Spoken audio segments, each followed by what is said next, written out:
What's up, good people? See a few people already in the building, already dropped some comments. Make sure y'all hit the like button, whether you catching it right now live or catching it on the restream. Make sure you hit the like button. We're going to be joined by a man of tomorrow doing somewhat of a follow-up to the discussion that we had with Obsidian. I get a feeling that man of tomorrow is going to take us in a completely different route. So I'm interested to see where this is all going to go. So let's get ready, strap on in. Let's go. Let's get it.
Peace, folks.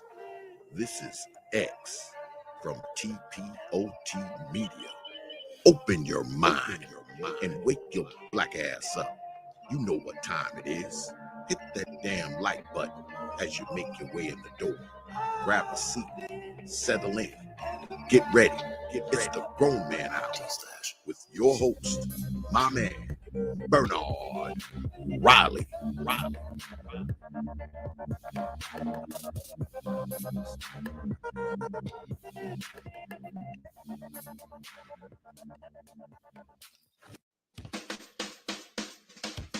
Hey, what's up, everybody? This is Mumia Obsidian Ali. You know who I am. I need no introduction, right? And you're listening to the Grown Man Hour with my man Bernard Riley, heard weekdays right here on YouTube. What do you think about that? How about that? Now let's get back on with the show. Thank you.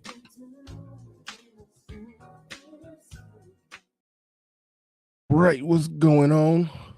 What's up, good people? We back in the building. As I said, as you can see, I got my do-rag right here.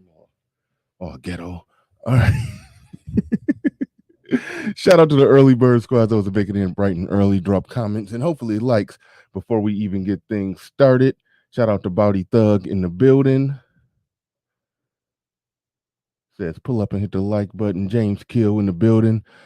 Mr. Albert, he says, I see we on CP time this morning. Not really, but a little bit.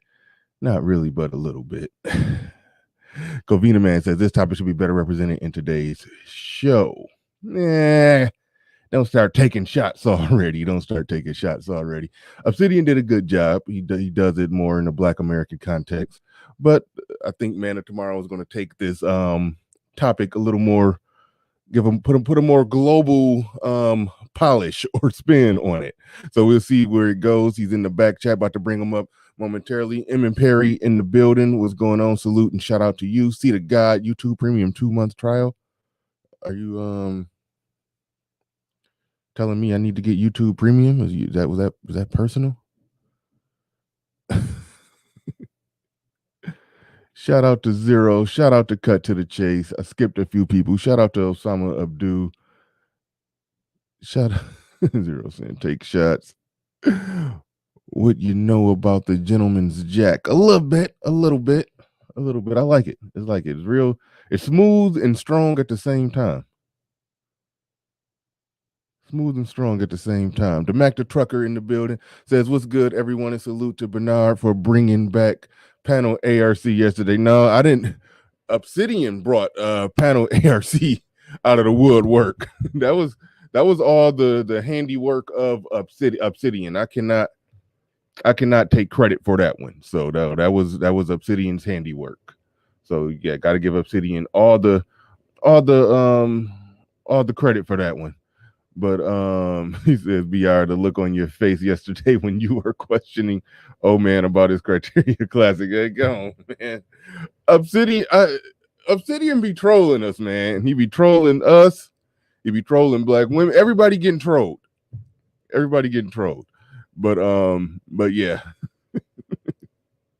I've been kind of subtly having the conversation with him about that criteria, but he is right. It is what it is. It's his criteria.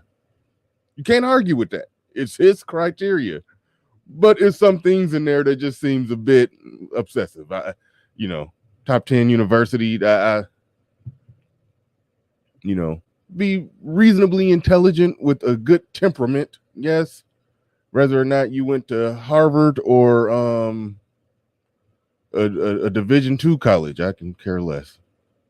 Or no college for that matter, I can care less. But anyway, yeah, Brian Washington, strong and smooth, sign a good whiskey. All right.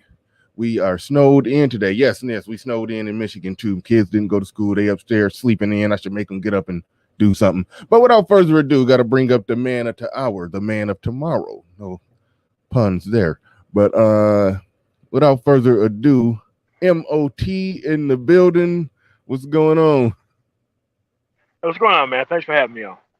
Oh yeah, no doubt, man. This is you've been let me see. The last time you came up, you started a fire. That was when you had to pull up. You had to pull up on the dating coaches as you always do.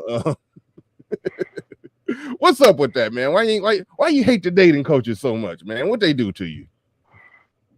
It's not really hating. It's just that they're actually helping the women get off the market, and they're pretty much leveraging two different aspects of masculinity. What they're doing is they're leveraging genetic currency, and which more or less can be proven.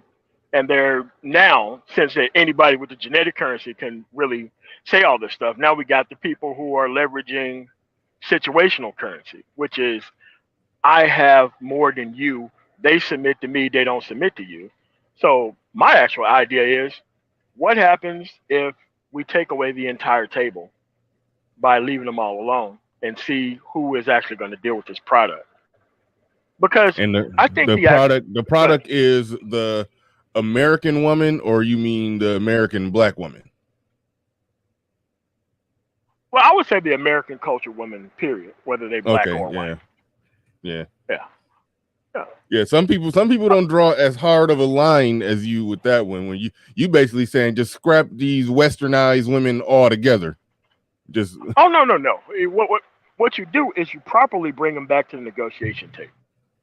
There's a way to do that properly. Mm-hmm. And what people don't understand is, like in business negotiations, you never lead with your endpoint. And that's what I think where we've been going wrong with this submission type argument within the actual space of YouTube. Because submission has an expiration date. A lot of people don't want to see that, but submission has an expiration date. Because after submission, agreeable or agreeableness, let's just put that in quotes, is where we end up at after the submission time frame is over. Now, submission is something that is culturally handed down from one generation to the next. But we got to have a prologue and kind of an epilogue on what the submission standard is. Let's take myself out of the situation. Let's take the audience out of the situation. When you look at another culture, we have to define what submission is. Because if you let women define it, we're talking about tap outs from like UFC or World Championship Wrestling. That's what they think submission is. And they always try to draw it over there. Well, I'm not going to have any rights under this system. And that's what they think by submission. This is why they want to choose who they submit to within the environment. And that's not actually how submission kind of works. Well, you can make the choice just so long as you're not playing into the bag of D's while you're actually trying to make sure that you get off the market. But most of these people are in the same situation within Black America because they all have been abusing the same system the same way, regardless of how they look. Because even you have good looking women who are 40 and 30 and 50 something years old who are still just as not really tied down as women who are not as good looking. So everybody has to be abusing the same system going You forward. said And so, go ahead. no, yeah, you said something that was a concept that I don't think I've heard nobody say it or word it like that. You said situational submission when you're saying I have this, so she's submitting to me. But the guy who has this, we are talking about a productive guy who's took the time to work hard and build a lot. And I mean, were you critical of that? Because it seemed like you would be on the team or the side of that. That yeah, men being productive and actually doing things that are traditionally considered masculine, and because being masculinity, if I understand you right, is tied to what you do, what you produce, and not just Correct. how you walk. And rather not you could sway your shoulders or walk like you got a big dick or something like that, whatever, the swag and all of that. So Yeah. the situational submission seemed like you would be on board with that, or no? Okay, well, let me flesh out my point a little bit clearer. Okay. Situational submission is, or what they deem to think, which is situational submission, is what they're talking about, is when they're leveraging a situation that does not exist as the reason why they was with said person. So the maximum choice comes to a woman in that situation. So when people are leveraging quote unquote situational submissionness, we're still not basing this off of productivity. We're basing it what the woman wants. Me, I don't care about what women think. Why? I have power, I make the money, and I also have harnessed choice, just like they did. Women and men have the same choice, but men have to work their way into choice while women are born with choice. Mm-hmm. Right? So when I'm talking about situational submissive, and it changes every single person that they meet, it changes, which is fine. But we're making sure that one side has all the power and that the man have no power. So we have the people within society, let's say 5 to 15%, who are lying about their actual success rate with women, because around, I, I can curse on your show, right? Oh yeah, go ahead. All right, so I'm just gonna put this in air quote. Around pussy, by pussy, don't equal in pussy. Having female talking points in your mouth doesn't mean that you have a success rate with women. It's a false fallacy when you have the generic currency and the game dudes coming by leveraging what they think is power. Because power, it has to be easily demonstrated. Financial power is easily demonstrated. Economic power, easily demonstrated. Mouthpiece power, easily talked about, not really demonstrated. So what they're doing is they're leveraging. Oh, I The think we lost woman. you first. Oh, go ahead. Yeah. They're leveraging. I think leveraging the my woman. stuff might have went out. I think it was mine, but no, go ahead. Either way, you got it. Yeah. It's just that leveraging the woman in this situation becomes the primary factor, because these people can't even prove their point of how they're good with women, other than women attaboys, likes, hearts, and all that kind of stuff. Anybody can come up with the woman's side or point of view. So Yeah. Go ahead. Oh, go ahead, man. Yeah, I gotta give. I don't know who thought of it first, but you and Zero, yeah, it was almost genius when y'all pointed out to me, because I never noticed that that the same talking points that the women make and the same talking points that the dating coaches make, they're exactly the same. I didn't really realize that, and it blew me away, because Zero was basically saying it. When Zero started saying that, I was like, no, that's not right. But I noticed it a little bit. But when he broke it down, that was that kind of blew my mind. But we're gonna get into the main topic. Well, why do you think that is? The female talking. I have my theories as to why, but why is the female talking points that we hear in this space, in these conversations, why are they pretty much the same as with a lot of the dating coach? Not all, hashtag not all, but with a lot of the dating coaches say, why are they? Why is it even the same? Why would that even be? Because how black men are judged within Black America is based on how many women you quote unquote claim to get, regardless of how they look. Therefore, you have to take on the talking points of the endpoint of what's considered masculinity within the actual environment. And that's claiming that you get sex more than the next guy. Mm-hmm. All right. The topic today, we covered yesterday with Obsidian. It's basically, should the average at best, that's a play on words with the average at best chick that was on Kevin Samuels talking about she wanted some 6-figure dude. I need to get my camera work right. It's like I'm looking that way. I should anyway. But the average at best chick saying she wanted a 6-figure dude or blah blah blah and all of that. Flipping it around with the average at best black man. There's some debate about what the average black man make, but I do believe the average full-time working black man do make around 42K, something like that, something of the sorts.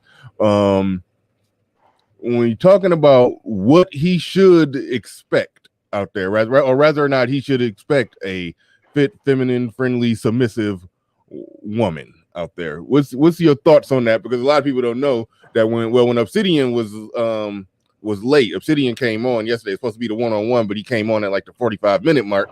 So I was just giving my opinion on it for like the first 40 minutes, and I didn't realize MOT had offered to pitch hit for Obsidian if Obsidian wasn't going to show up. I didn't notice that until after the show. So more or less, whatever it was you wanted to come and pitch hit on that topic, go ahead and lay out your case and what you think on that. Go ahead, you got it. Well, hold on real quick. ARC in the building. He says, what talking points of women are just like my I didn't say you. See, ARC. here we go. I didn't say you. ARC, I think you was the reason why I said some, not all. You know, you the resident dating coach over here, man. You good over here, ARC. You good. Here we go. Not even turned on the bat signal, and Batman's already showing up. All right, I know.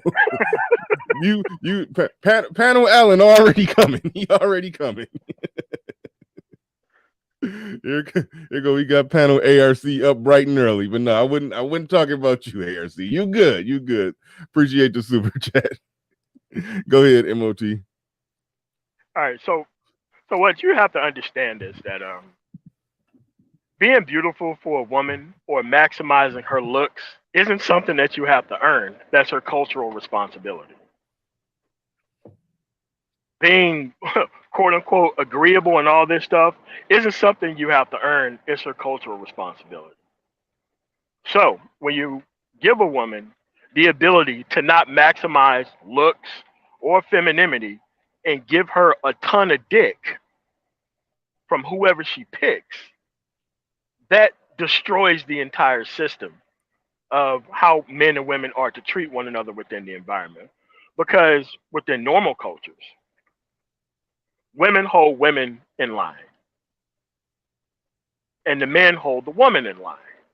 So the woman, quote unquote, has actual responsibilities to other women within the environment. Now, in a broken culture, animalistic culture, everybody's just trying to get theirs within the environment. So the woman isn't going to point out the things that other women are doing because that's a power that she wants to reserve later on within the same environment. Hold on, we explain that. You said she's not going to point out what other women are doing because she wants to reserve that power later. Yeah, for herself. Later on. Yes. What do you mean? How is that reserving power if she's not pointing out what they're doing? You mean she's not going to point it out or call it out, but so she'll have the ability to do it when it's convenient for her? That is correct. Oh, okay. At any point in time. And they're protecting it because what men don't understand, women understand power and the loss of it a hell of a lot better than men do. So unless a person grew up in a kind of religious kind of situation like I was, or they grew up in kind of like a where their whole output is based on political power, you understand it in that situation, or kind of royalty, or even a strong male masculine figure within the house. Those are the only ways that you're able to have this kind of power structure that goes on. But most of Black America is born outside of those things. And they definitely don't have a strong masculine figure within the household that hands down the power dynamics, so that way you can be able to see it actually played out. And another part of this is that just having a man in the household isn't enough. I've heard that talking point a Mm. whole bunch of times within society, and I don't like it because I've seen in rare situations where a woman can be the single mother. I'm not endorsing it, where they have a better understanding of power dynamics than a weak man with a strong woman in that type of power dynamic. So it's like strong male figure, feminine woman. Then you have it kind of collapses down from there. But since we don't have the ideal environment working for everybody, it's very easy for people to leverage street culture. It's very easy for people to leverage game. It's very easy to leverage all those things that are 100% in the woman's favor because there's no masculine man to teach the actual power dynamics to people. This is how people end up in gangs. This is how people end up selling drugs, whether they do need to or not. This is how people end up with all these other things because they're trying to portray what they think is a masculine feature within an environment that does not work because everything is to be on the behalf of a woman. Because if you challenge one of these guys, the first thing that they go to how much pussy they get, how respected they are amongst women, how these hoes like me and they don't deal with you for whatever reason. Now, none of this shit is based on productivity, which is what a man is supposed to be on. Because, see, there was, not ARC's book, there was a beta male revolution. The beta male revolution happened when bitch ass niggas got access to sex without productivity, with no masculine man to protect the actual daughter within that actual situation. The bitch ass niggas became the actual masculine concept that was passed down. That's what happened. So when people are talking all this grand shit without no goddamn productivity output, they made sure that they papered over the actual environment with this. All right. Something that I've heard in this space, like well, when you say that that women are supposed to call out other women, and I've talked to somebody about that before, but the conventional wisdom says that it's the job of the men to keep the women in line. So when you're talking about women supposed to do it, like what cultures and have you actually seen that work like that in other cultures? As we talk in other countries, I assume you're well-traveled brother. Have you actually seen that it play out and seen it actually work out like that, where the women are the ones keeping the other women in line, making sure that they ain't going wayward, thotting it up, and all of that stuff? Yeah, I mean, shit, it used to happen in black culture before the 70s. Like, like people act well. Well, my grandfather was like way older, but these things used to happen within Black America too.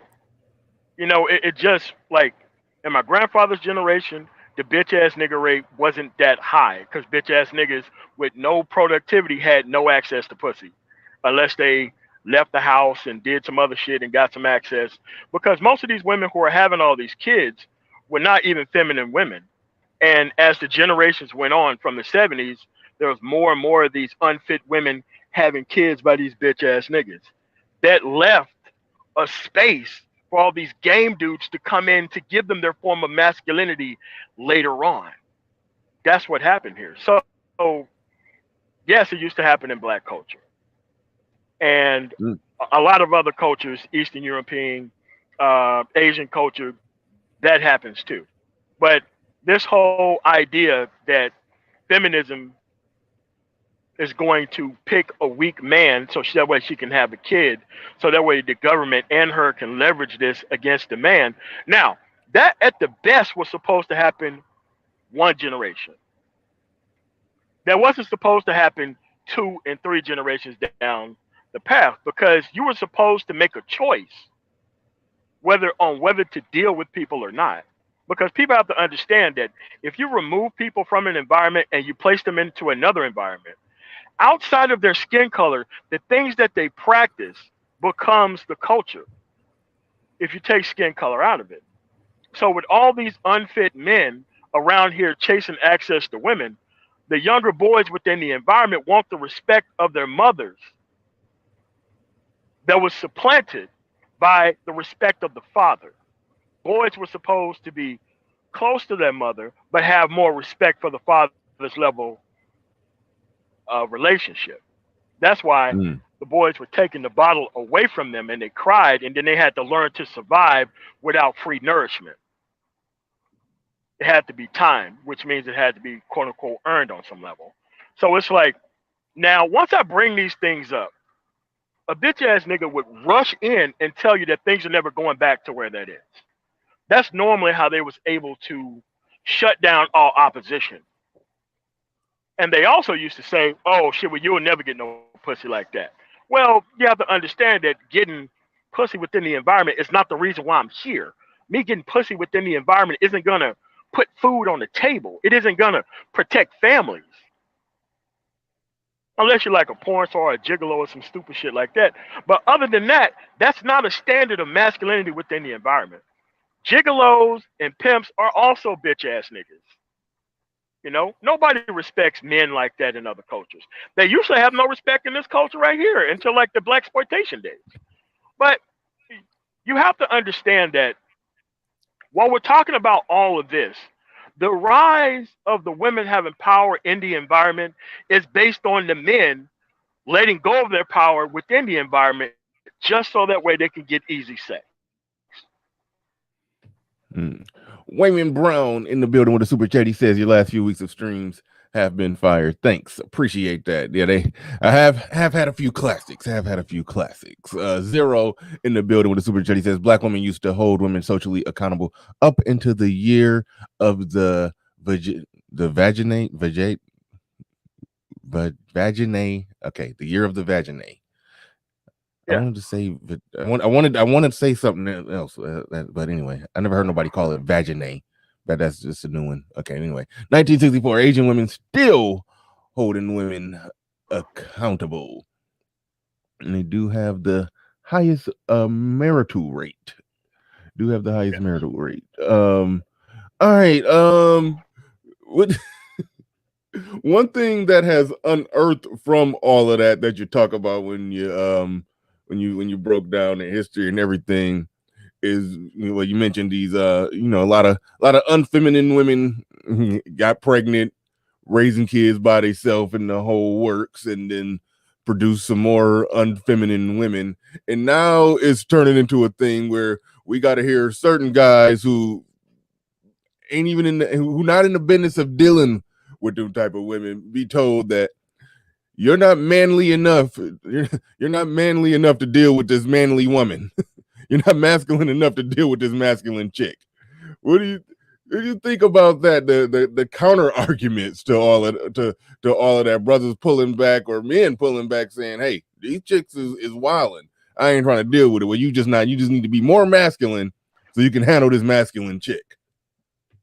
Yeah, well, here's the thing about masculine power. It takes a while to actually gain. So he or she who has the best deal can always leave. Power has no problem leaving a bad deal. No problem at all. I understand that, like, in that situation that you just brought up, that is a masculine submissive position talking point. You got to be man enough to submit to the woman's needs to get access to sex. And her barely Hold on, why are you saying palpable. the guy is submitting to her needs? because that's the opposite of what should be happening within the entire situation. The man is supposed to be the one that's supposed to be masculine and strong so the women can actually submit and need protection. Now, in this situation that you just brought up, Mm-hmm. the woman already has a level of productivity which is not judged by anything. She requires a submissive man to protect her power within that situation. So the man that submits to those needs, regardless of how the woman looks, those are the guys who become unjustly rewarded with access to sex, but not justly rewarded with control of sex. Because see, men are supposed to get themselves in actual positions of power and control. Access is something that's very feminine. Because listen, if it was the correct decision making and process, the game dudes would have the strongest level of intact families within black culture if this shit actually worked. But you have the game dudes who have the same strikeout ratio as the dudes without game and without access to the same woman. And the game guys go through the same child support nonsense that everybody else go to and everything else. So you have to understand that we're now able to question the validity of this system at this point in time. So now you can't have street motherfuckers and pimp culture run black masculinity. Now black men can actually see that productivity give you the most options, not acting like a pimp or pretending that you got game get you the best options. Because what they don't realize is that there's a kind of switcheroo that's going on here. The game guys and the so-called pimps within the culture are not really dealing with women like that within this environment. They're trying to socialize other men who don't know enough about the system in total, so that way they can actually take over the next shift for the actual women within the environment. How you know the, oh, go ahead. Oh, go ahead. Okay. Well, how you know the game guys? Go ahead. How you know the game guys ain't getting no pussy out here in this environment? How you know that? None of that matters. Okay. The game guys is getting a ton of pussy and they are on child support when they supposedly have all this fucking power to make a bitch bow down to them. They're not winning the actual game either, because no one has talked about what's the actual ramifications of winning the so-called game. Because if you won the game, you wouldn't be on the field still with everybody else who don't have experience in the same field if you actually won the so-called game. That's why I'm saying the access to pussy doesn't mean shit if you're still on the field with everybody else playing the same type of game. It's bullshit. All right. Well, how does the average brother, he ain't no game dude, he ain't obsessed with just chasing with getting the next piece of ass. How do you win out there from your perspective? What do he do? The average brother, average looking guy making average money out here in this What's average? What's average? Throw out a number. What's average? Average income? Well, the average income for full-time working male in this country is around 50,000. Black men is around 41,000, something like that. Hispanic and Latino men is actually just a little bit less than black men. So let's just say 45K. I don't know. Let's just put it around 45K. Okay. So for 45K that a man produces by himself, what, because we're talking about purchasing things, what is he supposed to get at minimum for 45,000 within this culture? For me, for me personally, you got people in other cultures that don't even make what is considered a middle class living within their culture, and they get submissive or agreeable women according to the culture. So when we talk about a dollar figure here, You have to understand what the dollar figure and the average man actually puts out. It actually means that the average man can't get access to the average woman unless the man becomes so much of a financial icon that most women would want that within the society and the environment. Again, it's a switcheroo. The women's supposed to be maximizing beauty within the environment to get the best man that they could. The man, it doesn't even matter what his productivity is, because most of these women within the environment, they're not bringing a chaste badge to the table for all this stuff that they claim that they want. They bring problems, situation, they bring emotional abuse from her past decisions that she has unreconciled.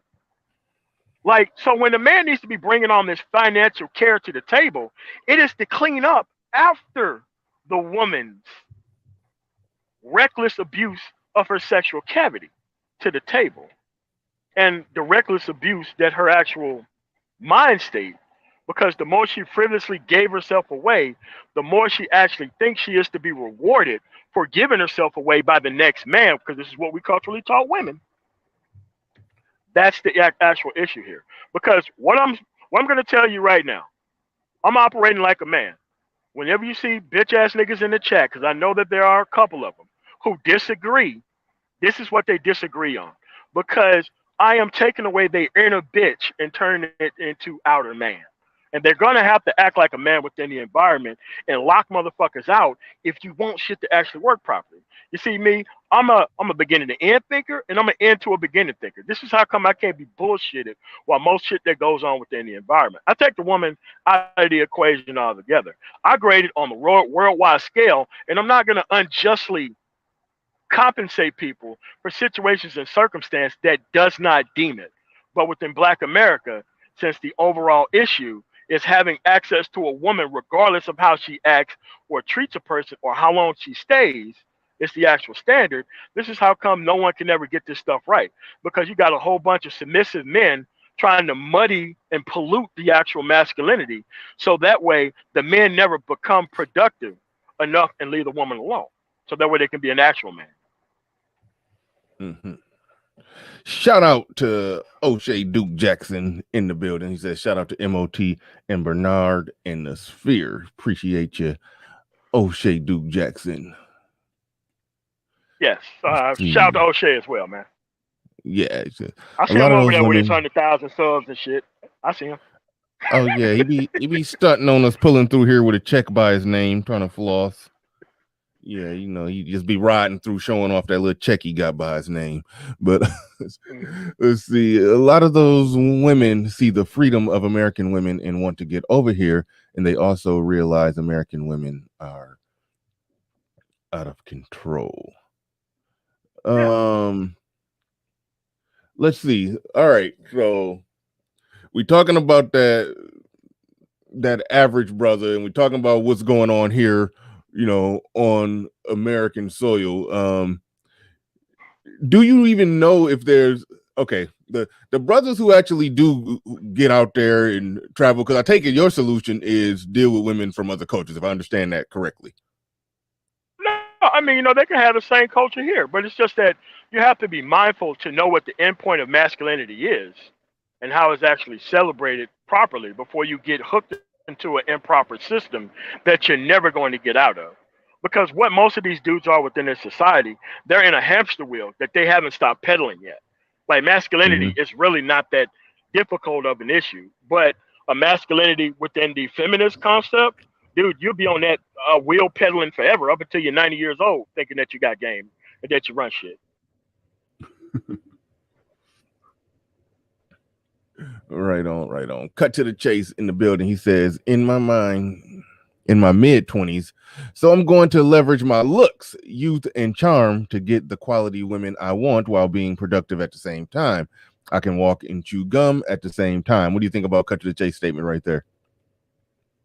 Let's see what Clout to the Chase saying. I'm in my mid-20s. I'm going to leverage my looks, youth, charm, and quality to get women I want while being productive at the same time. I can walk and chew gum at the same time. Bullshit. Because anybody who acts like a bitch ass nigga I'm not saying that he is, but I'm just going to take that out of it. That I'm going to leverage. Dude, you need to be leveraging productivity. Like once a man starts talking about his personal fucking looks, he's immediately acting like a bitch. Women are supposed to be leveraging looks, not men. I mean, you leverage the whole entire situation. So listen, man, you do what you want to within the situation. Just know if you ever go somewhere else, somebody's gonna look at you like you're crazy because nobody does that type of shit within Black America. I mean, within anywhere else. The productivity is the actual thing. Because a man is supposed to be leveraging that no matter what. Because every man has a chance to be productive. Not every man's supposed to have a. I guess you can with lifting weights and all that kind of shit. But if you're giving this shit away to a culture of women who don't have the actual body type on average within the actual culture, you're just making up standards that doesn't need to be. But hey, man, each his own. I'm trying to put men on in a situation where they're productive, so that way a woman's opinion doesn't run the environment. You can't walk and chew gum at the same time, but if you're walking within feminism and thinking that you're maximally acting like a man, show me the one-on-one basis to where you actually got a woman within this culture and that you're no longer on the market. And I'll believe that argument quite fully. Why would he have to not be on the market? I mean, basically what are you talking about is just the predictable outcome, even though some people probably couldn't predict it, but the predictable outcome of, I guess I just saw ARC pop back up in there, so I'll shout him out. The predictable outcome of everything that he talked about more or less after, in the beta male revolution. I read it, but I can't remember if he talked on the which is his best book, by the way. Yeah, it is. Well, at least in my opinion, it is. But possibility of sex pretty good too. Possibility of sex pretty good as well. But no, that's the end result outcome. Post second wave of feminism, women can make their own money and take care of themselves and do what they want. They got the birth control pill. They can get an abortion. It's they fall flat on their face. It's welfare. It's safety nets galore. They could do what they want. So yeah, they are out here picking guys off attractiveness. But if cut to the chase, if his goal is just to get some pussy from the woman that he wants or the woman that he's attracted to, that is essentially the game. Leverage your looks, your swag, your charisma, that to get pussy. But I think with is it that you're just speaking about the game is given. Okay. Yeah, that's not the game. The game is giving women the maximal control to pick uncultured men within the environment and claiming that you won because you got access to sex. Sex has nothing to do with masculinity at all. So I think your argument is it don't mean nothing. Just unless you're in a true position of power, and by that true position of power, I'm assuming you mean in position to where you're providing and you're in control, and the woman is practically eating out of your hand versus you sexy, she sexy, y'all getting together and fucking, but you don't really got no control or power other than if you dickmatize her real good. Okay. Correct. And everybody claimed that they got the best dick or pussy within the environment. And that shit plays into my shit. And this is why I say the best way you can bring people to the table is to leave their ass out a couple of cultures, or else a couple of generations in a cycle. Yeah, that's what I thought you meant. Like, yeah. So it's like, look, most of this stuff can easily be done by any man, and this is why I would rather. I know some people are going to like this, and I know Obsidian's going to love this. This is why I would love Obsidian to be the grand talker for black men on the big stage. No, because then we all gotta. Then we all have to only date. We'll have to all only date women from top 10 universities. So I don't. No, that's a jab at the old man. Sorry, Obsidian. I just wanted to float that little jab out there. But go ahead. Okay, so why are you saying you want Obsidian to be the grand talker for black men? Because at the end of the day, most men within the society of Black America are Obsidian. I'm talking about the height, in everything. You need the situations to be as average as possible. And you need on the other side the woman to be as unfeminine and as needy as possible to go up against an Obsidian. And I'm telling you, if that shit ever happens on TV, I mean, but I always say 2021 is the year of the old man. He's gonna be there this year. Not kissing his ass, but I'm just saying. I've already said it last year. This is gonna be his year. So what I'm saying is that you need to have it to where these women cannot hide behind the feminine men within the environment that give them whatever they want. They need to come up against a guy who is on the same level that they are. I'm not making any judgments there, but what I'm saying is that we need somebody who's not a superstar, who's not all this shit, to be talking to a woman who's also not all that. So that way she can explain her case to Obsidian. And she's gonna get summarily destroyed. But at the end of the day, we need that conversation to happen. Otherwise, you have the genetic currency dudes and the mouthpiece currency dudes trying to run dudes into unfeminine women who's not worthy of another shot or another chance at anything. All right. Ray Clemens in the building says, totally disagree with that.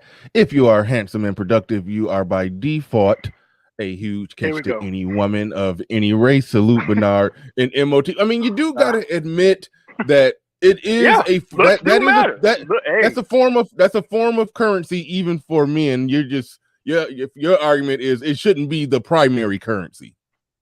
No, hell no. Because most dudes, once they come in with this genetic currency shit, they never come productive after that.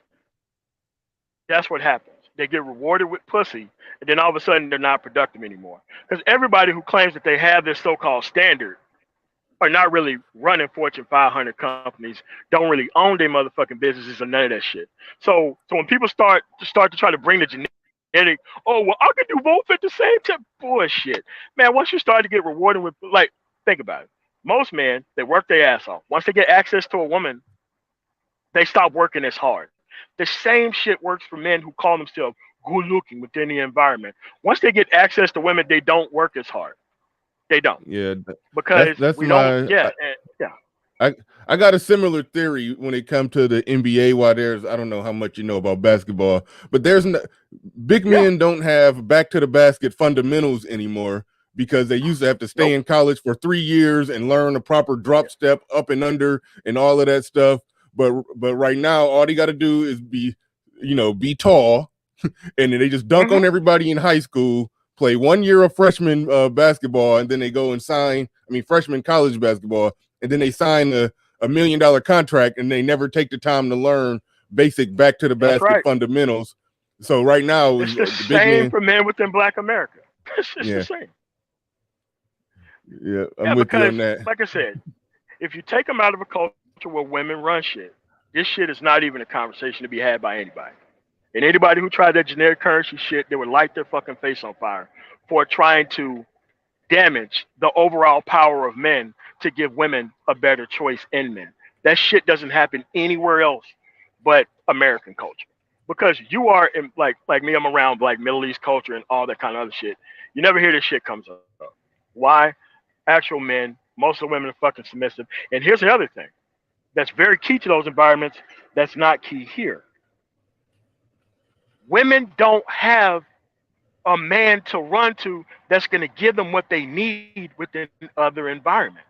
It's either you submit to the actual thing of masculinity or there's nothing. I've seen people kicked out of their actual religious convents. They have no protection whatsoever. And that's what we have here within America is men provide for women outside that they fell out of favor with actual people within America. Now, for the most of the uncultured people who had very much access to this actual system, they don't want to see it go away. This is why you have so many men, quote unquote, acting like they have the power to leave this shit alone, but they're not practicing the ability to leave it alone. Because most of these guys are not off the market either. Who claim that they have this game, who claim that they're just on the marketplace. They're still on the market like everybody else. And of course, Obsidian loves your idea. He said when the panel opens up, I'd love to discuss it. Definitely. David Johnson in the building says there's truth to what MOT is saying because nature and culture are being altered by the elites for dominance and control, but it's a shared blame because we have men and women willingly playing into it for short-term selfish game. Shout out to David Johnson. Me and him had as they say, we had a fire one-on-one about a week ago. It was definitely a good one. Make sure you go back and check that one out when you get a chance. When you're talking about what did I write down? We're talking about this culture and how it changed. And I've asked Zero about this one, and Zero is a good one to speak on this, but what the hell happened? Because I haven't heard somebody truly give what I assess to be a satisfying answer to why did American men, or I guess the American male lawmakers who moved to the will of the people, no doubt, why did they why did they fold on everything? Because we can talk about what the culture has become, but it started off with, I guess, grassroots cultural change, and then laws were made to reflect where the culture was going. So why did men who were established, men who were empowered, men who were productive, men who were at the top of manhood, they were the elected officials to run the country, why did they fold and essentially hand everything away? Like, why? It's a 6-letter word, choice. That's why they did it. It was a very easy and minimum level of choice to stay here and operate within this environment the way it was going.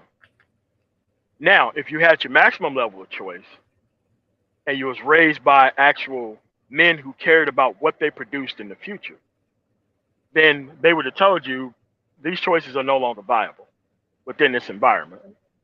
I know Kuda doesn't like hearing that, but it's like, that's what it is. Hold on a second. Damn it. Hold on a second. Okay, well, I'll just say when he answered like that with choice, that was my impression of the architect from the Matrix. It was he had everything set up where it was fully functional and precise.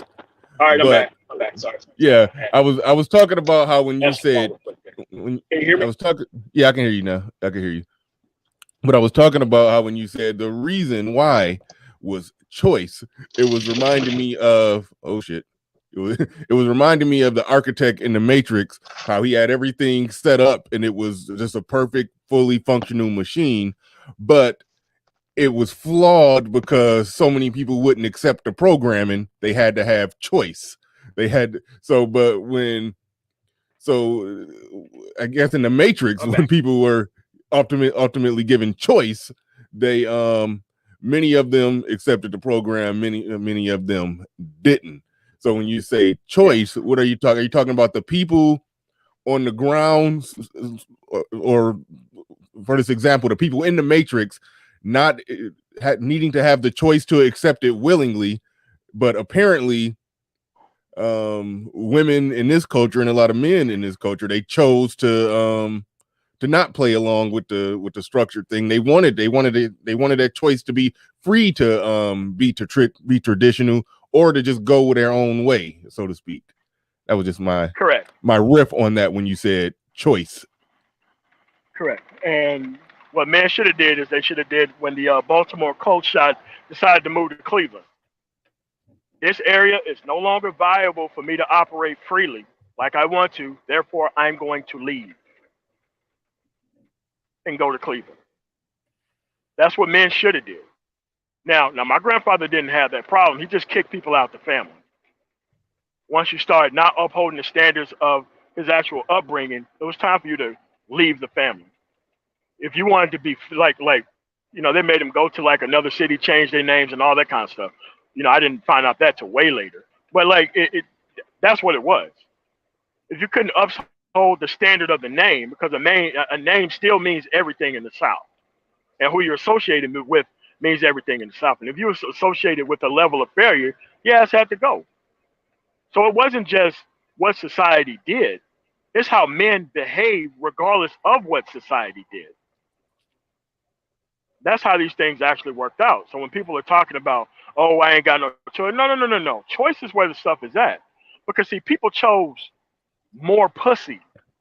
That's what they chose.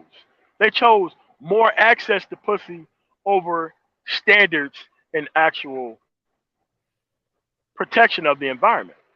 And so when people talk about all this other shit, they're making the more pussy argument while trying to act like they're a masculine man while trying to make the more pussy argument. But if you go other places, because I have the way that I was raised, how this shit actually turned out, and probably about 20 or 30 different other cultures to actually look at as an example, they don't have nowhere near this type of culture within their stuff. They don't. So men should just left these women alone. But the more pussy side of the argument type dudes were never going to leave this shit alone. And so everything that they say, it sounds smart, but it's just a rationalization of why they keep trying to deal with unkept women within the environment. Like me, I don't care about a woman's opinion. I don't have to bring it along. I don't have to pack lunch for a bitch ass nigga. I don't have to do that. However, most men within the environment, they have to, because this is what their actual standards are actually based on.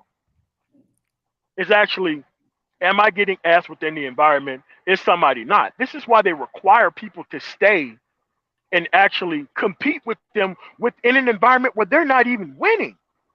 Oh, hold on. All. I think you're touching on something about why people are against traveling brothers. Something that I've, as a brother who's done little to no traveling, I've never understood that one. But I think so. You touching on that's the reason why they need people here in the. Well, okay. I don't want to make this about dating coaches, but obviously I think some of them, they don't want to lose customers. That's one. They don't want to lose customers to overseas. That's a factor in the equation. But aside from that, I think you touched on another reason why. Go ahead and reiterate that one. I was sending emails to people, so I kind of missed what you said. State that one again. Yeah, it's just that in order for them to be comfortable with the choice that they made, they need a level of restriction of some men within the environment not having access to sex either. That's what the whole competition thing is about within the environment. So this is what I'm saying. Like, men talk like power. Men don't justify actions of being around unfeminine women. Like, alphas have changed from actual alpha, which was based on productivity, to being chose by women alpha, which means skip the productivity part, be celebrated by a culture of unkept women who can't raise kids properly and keep giving them kids, and then come online complaining about the kids that you had with the women, but you so alpha, but you still complain about the stuff overall, right? Because again, they don't want men to maximize choice. If men maximize choice, they'll just get up out of here after they got their stuff together. They're not going to sit here and play games within an environment that does not suit them. A man makes those type of choices. A man isn't supposed to be on the market if he made the proper decisions and choices within the environment to which he's making them. Because actually acting like you pro-black means you're anti-black for staying here among this actual system that don't work for most men within the environment.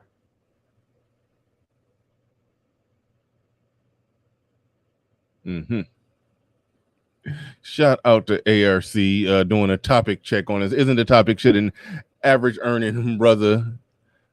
Yeah, damn, I did put earning in there.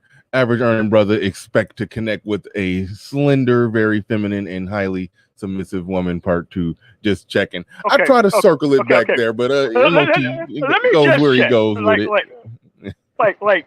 Like you have to understand how women always change the argument. Whenever you start hitting hit dogs that holler, well, this ain't what I tuned in. Like, dude, it's the MOT interview, bro. Yeah, I'm gonna talk about things in the way that makes the maximum amount of sense for men. I'm not trying to give certain men access over others. Now, you have to understand the average man do deserve every and all of that. What this part of the conversation is, if you're paying attention, Alan, we're talking about how the system broke down. This is the how the system broke down portion of the conversation. So we're talking about two different things here. But go ahead. Okay. I did send some emails out to so the link for some people. Will probably bring some people in momentarily. But right now, okay, the system broke down. It's easy for a brother like yourself to thrive just fine. You know, you're a successful brother. You own a trucking fleet. Shout out to you. I credit you and a few other brothers for the reason why so many truckers in the manosphere. So definitely got to give you props on that one. So yes, it's easy for you to step right over this little system. The average brother on the ground within it, what does he do? How does he navigate in this shit? The point is that you have to be ultimately sure that you don't damage your future outcomes by dealing with the current options that are here in front of you. Like a lot of people want to make it seem like you can't deal with other people. That requires you to stop dealing with one thing over another. That's all it requires. It requires discipline. It requires a level of thinking from beginning to end where you're going to be at. Get the best type of mentors. Like all my stuff is things that they can actively do. Actively not sticking your dick within these women. It's within your control. And making it look like, oh, well, these women like, yeah, that's something that you can control. Because a woman is not going to like them, not within this culture. A woman is not her. So if you're getting picked by a woman overall within this society over and over again, that's because you're beneath her. Because all the You borged a little bit. You borged a little bit. Are still paying child support. Okay, so it's damn. We lost them. Obsidian, I sent you the link. I sent ARC the link, sent Game Changer the link. Anybody else, email me if you want the link. Email me if you want the link. MOT borged out. Hopefully he can come back. You hope leaving pussy on the table. Hopefully he can come back. The next question I was going to ask him, because it sounds like he's ultimately saying that the average brother out there, until he get his overall level of productivity up, become more productive to the point to where he got leverage to move about not just the country but the world, to basically just go monk mode.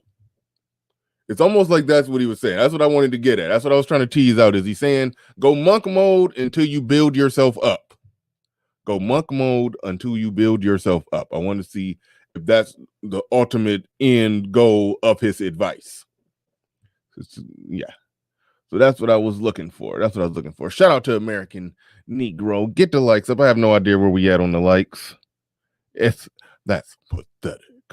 It's 436 people in the building, only 153 on the likes. I just liked it myself, by the way. I just liked it for the first time myself. I'm hearing myself in the background. MOT, if you could if you can mute that.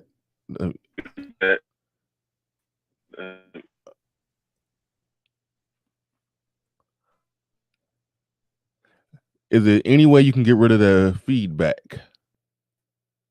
Oh, I think you got rid of it because you're not on mute and I'm talking and I don't hear the feedback. So I'm about to ask my final question. All right, I'm gonna mute you up while I await the final question. Hold on.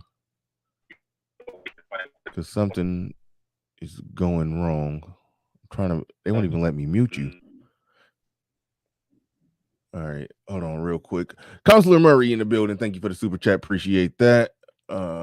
Zero in the building. He says this table must be huge if people are leaving so much vaginae on the table. They're leaving so much vaginae on the table. It must be huge. I was just seeing an image of some actual pussy on the table.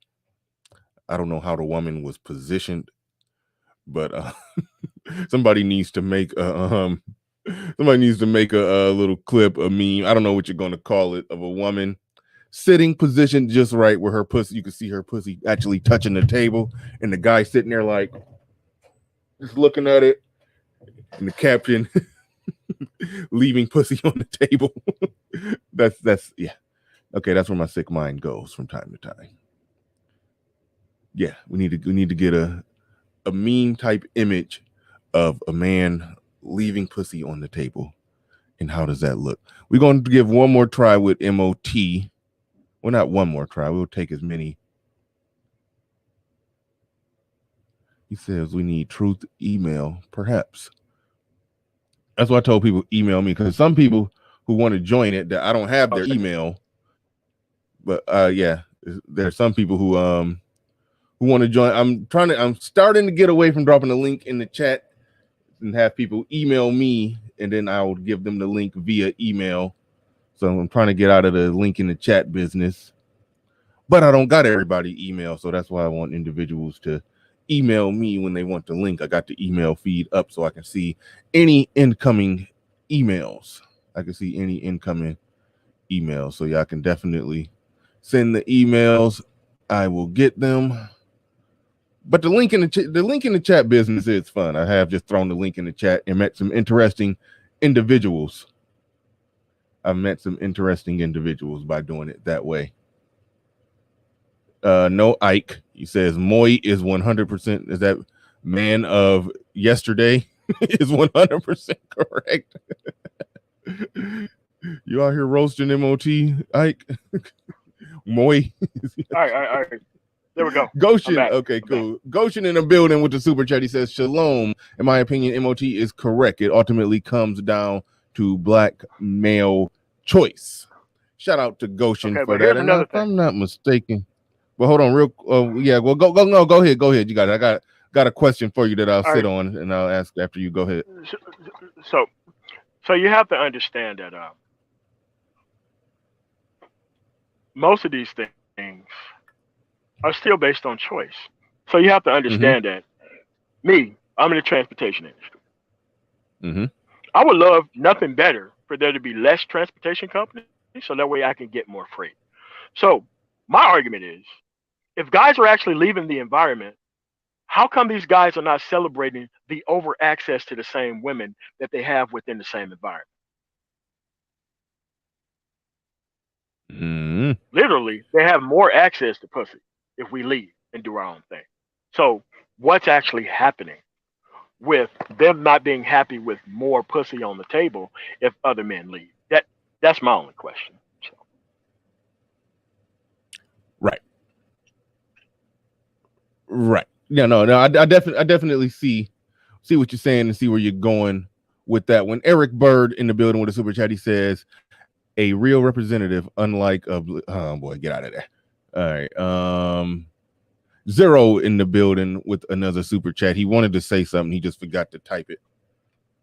Yeah. Dig Thug in the building says, I came to this space due to how I've witnessed young black boys were treated at home and school. Black males are mistreated at a young age, and game talk isn't going to work on your auntie, your mother, or teacher if you're 6. Good stuff. Shout out to Dig Thug. Appreciate the super chat. See, I told you Zero meant to type something in with that last one. He said, I think RBR can explain things a bit better than MOT. Let's hear him out. No. I will not do. I used to do RBR in very small doses. I can't even do that at this point. The last question I'm going to ask you before I bring Obsidian up, because Obsidian is in the back chat. So the last question before I bring up the man, it sounds like you were saying for the average brother, the average earning brother in this environment, this post-apocalyptic aftermath of everything that happened in around the 60s and 70s. He's hearing this post-apocalyptic aftermath of it. It sounds like you're basically saying he just needs to go monk mode until he get his productivity up and become accomplished and get to the point to where he has money and power and can move through the world just very fluidly. He basically just needs to go monk mode in this environment until he builds himself up. Is that essentially your argument? Almost. Almost. Let me tell you what the almost is. Like you don't become what you're actually having access to within the environment if you know the outcome of it. If you're going to kind of be like a way station, how the women dealt with the guys that they want to, and they want to come back and deal with the guys that can actually help them at the end of the actual their story. This is how men need to operate too. Deal with the women. Don't have kids with them. Don't take care of kids. Don't mentor kids. Don't do any of that shit. So that's what I mean almost monk mode. Monk mode is not fucking with them at all. But I know that that's me personally. I had better experiences before I got kind of hooked on these bad experiences, and that's the way it was for me. But people can nearly do the same thing because all this stuff is still based on choice. It revolves around choice. Like most of these other dudes are happy that they've been chosen by the women, therefore they're more mad than everybody else. Okay, nobody competes with you within that area. This is why they don't feel as man like unless other people are out there suffering the same consequences that they're suffering within the same environment. Because nobody's truly ahead within this concept. There is nobody who used game within the black culture, settled down, had kids with a woman, then stay with her, and kind of all that shit on a one-to-one basis. That happens on the norm within Black America. Because the people who win by game is the same as the people who actually got with their first woman, still with her. It's the same level of rare circumstances that we want to try to leverage as everyday happening things within the environment. Right on. Okay, low end theory says the topic presupposes that women are excused from being fit, feminine, and submissive when that should be their goal, regardless of what men do. It doesn't presuppose that women are excused from it. It acknowledging that a lot of them are not that, and whether or not the average guy should expect that. When me and Obsidian talked about this yesterday, my conclusion was the average guy, average looking, average earning dude, yeah, there's certain beauty that he may not be able to get, and it may be a certain amount of fitness he may not be able to get. But as far as cooperation, femininity, submission, he shouldn't bend or budge on that one. Definitely.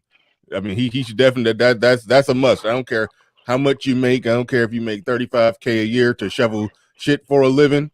If that shit shoveling job keeps the lights on, water running, and some food on the table in a hole in the wall house, that's your hole in the wall. If any woman come in your hole in the wall, she need to treat you with some goddamn respect. That's where I'm at with it. But if you are shit shoveling, average looking, living in a hole in the wall, yeah, you're probably not going to get a feminine, submissive, cooperative 8 or 9, obviously. But but that's that. That's no, I mean, but they should be available in all flavors on up. What'd you say? To 1 out of 10. Damn, say that again. Damn, hold on. Come again. Can you hear me? Borg. Oh yeah, now you good. Go ahead. What did you say? I said once we started giving women 1 out of 10 the access in the environment, we have to move on somewhere else. There should be no ugly ass fucking overweight women within the society having kids. Period. And you know who they're having it from? All these niggas who claim that they have game. But sometimes to me, they had to all the top women. How they end up happening? Well, okay, when you say there should be no ugly women having kids, sometimes your ugliness is just your genetic facial bone structure. So some people can't do nothing to solve their ugly problem, but they can be in shape and be polite and be pleasant to be around. So that's where I'm saying that some dudes, depending on where they rank, they may have to deal with ugly, but she should act like she got some damn sense. She shouldn't act ugly.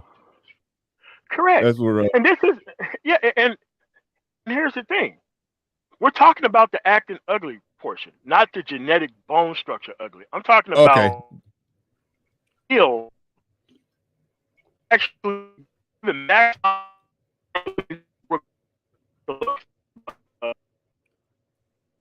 Yeah, that Borgin.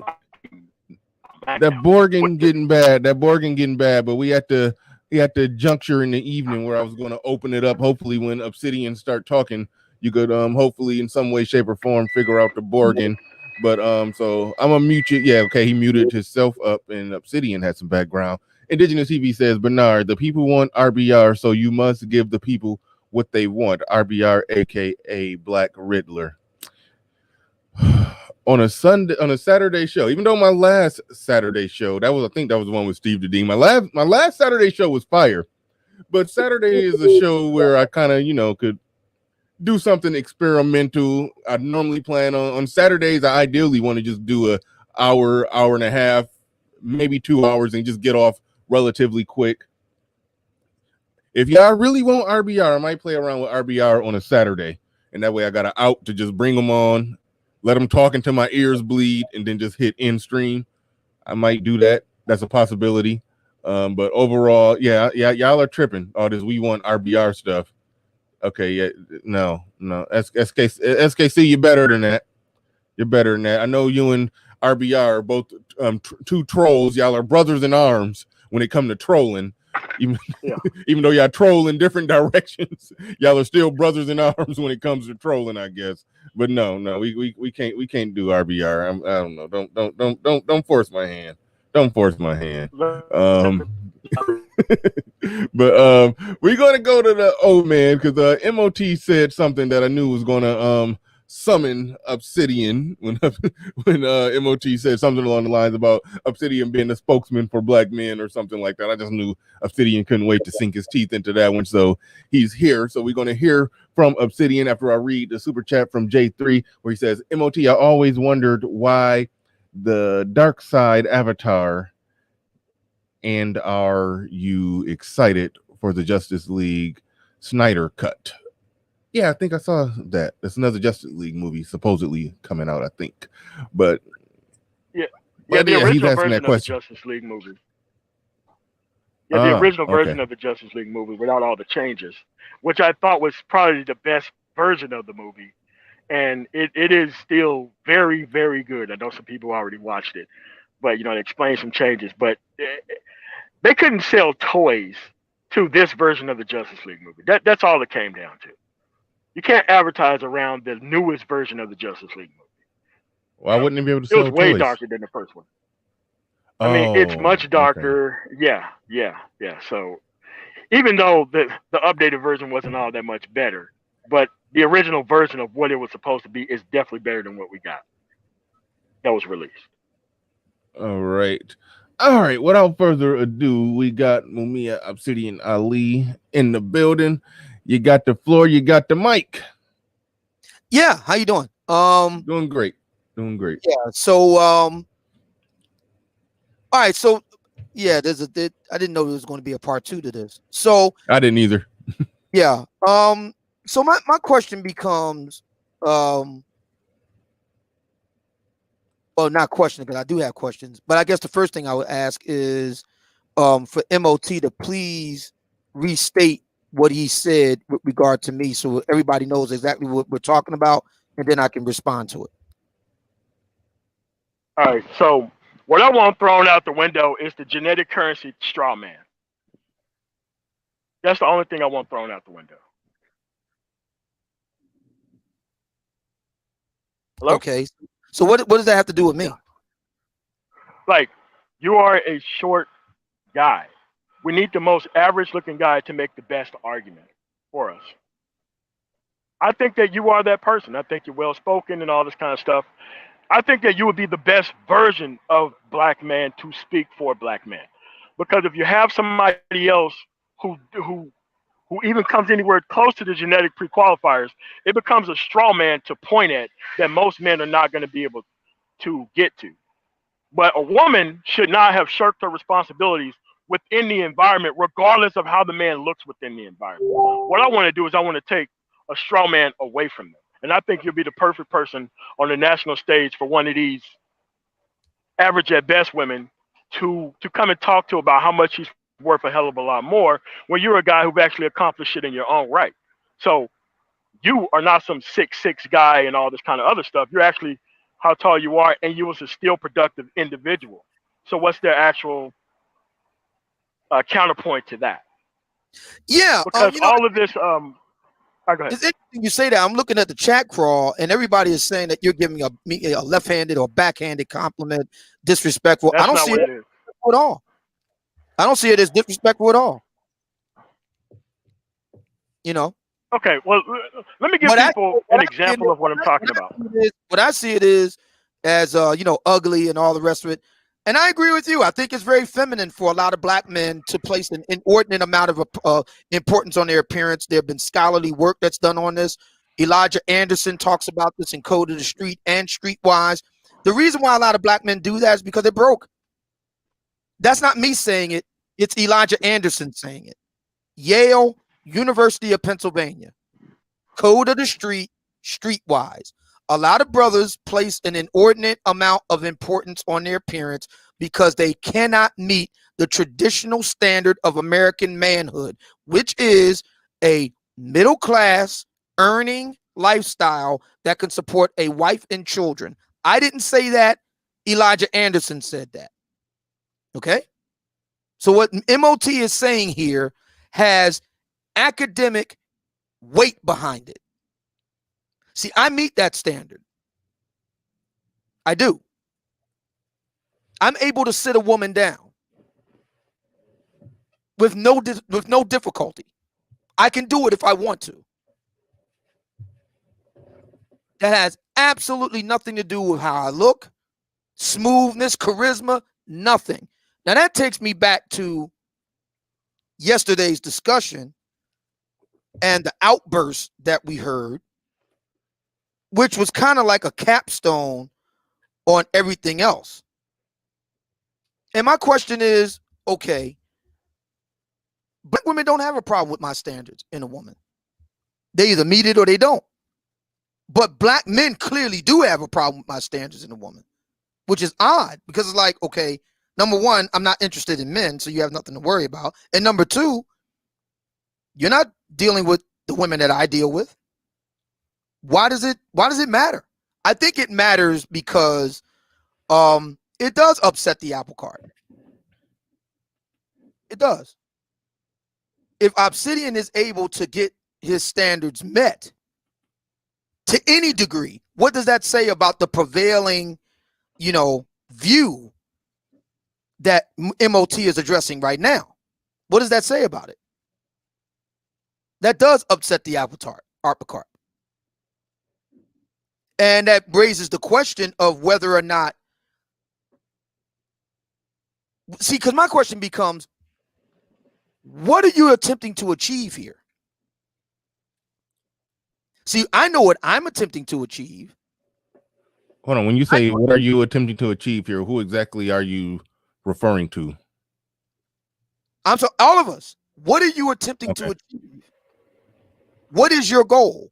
Elijah Anderson says in Code of the Street and Streetwise, he says that the goal for a lot of black men who cannot make the cut of traditional American manhood is to replace that by bedding as many women as possible and to have verifiable proof of that in the form of babies. He said it, not me. I mean, I can go and cite chapter and verse if you like. But this is what he's saying. A verified black American scholar at the height of academia. He's saying it's not me. Obsidian, I'll tell you what's happening here. Hello? Yeah, go right. Go ahead. Yeah, you got it. You got it. Okay. What's happening here is just you have the men attempting to protect the system from the women. That's what you have here in the chat. It's the same type of people who are okay with the way things are going. It's the same problem that I have with pro-blacks. We have the most blackest family that we care about. What about the operational capacity? Nobody cares about the operational capacity about what's going on within Black America. And once you start hitting on those things and start removing the genetic component out of the play, now you have to bring the productivity back into play. And most of the women don't have to fight for the system here. They got a bunch of dudes that's going to fight for them to keep it the same. So it's not even the women. It's still based on choice for the men. And this is Right. why men don't want more choice for the women. They want more restriction of men within the same system that's not working for them. Because if you go to another system and you find out that it doesn't take money or good looks to make a woman make up for the fact that she's unfeminine within the work environment, they're at the top of a mountain that you're going to stop climbing. Because, see, they're further along on this path of mortgaging their masculinity to keep this system going.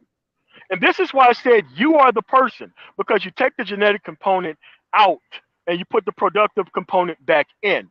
Just like the women can take the feminism component out and put the degree on looks in. Well, here's the thing. If you no longer have nothing but access to the dudes that they currently have access with within the environment, how come it's not working? How come it didn't work? Why are you still on the market if you got such a good deal?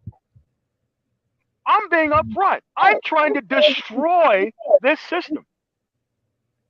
I Now, actually have a strategy here. yeah, now, MOT is more than capable of speaking for himself, but he is right about one thing. There's good old protectionism at work here. See, there is competition. There's competition among women for men, and there's competition among men for women. And MOT makes a powerful point. There's a degree of protectionism going on here.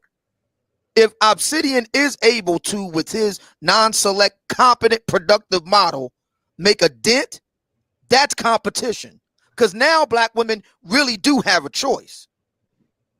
Now, they may indeed decide to say, well, we checked out the Obsidian model and we still want to go with XYZ over here. Fair enough. But they have a choice. They have a real choice. You know, I always laugh at the guys who say, and even Derek Jackson said this in his wheat milk toast response to Kevin Samuels. Well, the successful guy, I know plenty of guys who are real successful and their women are cheating on them and doing this and doing that. It's bunk. Cap. It's all cap. Never lost a woman to a pretty boy. Never said Obsidian. Never. As a matter of fact, I'm so confident that a woman with me won't go with one of these pretty boys. Tell you what I'm going to do. Because, we talk a lot about hypergamy. Oh, hypergamy. Tell you what I'm going to do. I'll leave my woman with you for 15 minutes. You'll get 15 minutes to shoot your shot, big guy. And if I come back and you're gone, the better man won. Fair enough? Would that be fair? But if I come back and y'all still there, then what does that tell you? We ain't got to fight about it. We ain't got to be, going back and forth. We'll let the ladies decide. Any woman with me is welcome to see what else is out on the floor, because, that was the argument yesterday during the big outburst, that I'm scanning the landscape for a better deal. Newsflash. All of us are scanning the landscape for a better deal. That's not my opinion, by the way. That's David M. Buss, University of Texas at Austin. The evolution of desire, strategies of human mating. Nothing remains static. We're always scanning the landscape for a better deal, but men and women both. So this is what I say to any woman that's with me. And listen, if you can do better, go with my blessing, my child. If you can do better. If you can get a better deal than what I'm giving you, not only should you do it, you owe it to yourself to get that better deal. You owe it to yourself to do it. Never lost. I'm like the Tuskegee Airmen who never lost a bomber to enemy fire, never lost a sister to one of these jawline Negroes. Never. Never been called broke, never been called cheap, never been called stingy, never been accused of being a cheater. Never happened. Any man that thinks they can take my woman from me, bring it on. Come on with it. Offer your better deal. Oh, I get it. because you got the bedroom eyes and you got that. And I can't say it on the air. I don't want to hurt Bernard's business. I'll just say this: a nice, big, juicy. Oh yeah, and this. Well, come on with it, big guy. Step forward with that, and let's see if that's a better deal. Step forward. It's never happened. Never. All right. Darius D in the building with the super chat. He says the government is the black woman's man. The spiritual logic, aka Hawk, in the building. He says you're not going to change the mating option of women who are empowered legally not to be accountable for who they choose. So it's on men to move wisely and self-controlled. Like what you said there. Good stuff. Spiritual logic, aka Hulk. What he said is true for lower class women. See, that's the other problem that a lot of people don't want to admit. See, among the upper class, divorce is only at 20%. Oh, and by the way, people think that all this creeping and all that is happening. No, not among the upper class. It doesn't. That's severely looked down upon. You want to know where all that sort of thing happens? It's among the working classes and below. This is empirical evidence, by the way. Charles Murray, Coming Apart, circa 2010. The State of White America, 1960 to 2010. The biggest amount of cheating, marital failure, that's down in the working class and below. In the upper middle class and above, divorce is only about 20%, and cheating is severely looked down on by both men and women alike. Yeah, I hate to bring IQ into conversations all the time, but it is the case in some of my reading of Charles Murray. He said that people with higher IQs tend to be more disciplined, and that contributes to, they tend to lose their virginity later, and they tend to not cheat as much. That's so right. it is true. By the way, the whole poly thing, no, they don't do that among the upper classes. No, they don't. That's among the lower classes. This is it's not okay. Well, hold on. Are you talking about agreed upon, more organized, all the open relationship and the poly this and all? Listen. Well, let me tease out my question. Yeah. Because I think the lower class are just doing what basically amounts to just rampant hookup culture. That's true. All of that going on. I don't know if it's like a well thought out poly situation. With the upper class, I think it's probably it's less random mingling amongst the people. So it's a lot less. Yeah, but you're saying that they're less likely to do some type of poly thing. Or I guess what were you talking about when you said poly? Are you talking about like I think you was recently over on, I forget the woman name. I think Naf Shadaf or something. Yeah. I think she believes in polygyny or something of the sorts. And the big problem among those folks is what? Money. How many men? Okay, let's go down this path. How many of those guys are able to even financially take care of more than one wife? Most of those guys have a hard time taking care of one, let alone 3, 4, 5. That's the real problem among the Napa Shaddad class of black women that they don't want to confront directly is the money. Ain't enough brothers like that got it like that holding major weight where they can sit down 4 or 5 women. That's the real issue. Like I said, this polygamy thing and all the rest of it, that's a lower class issue.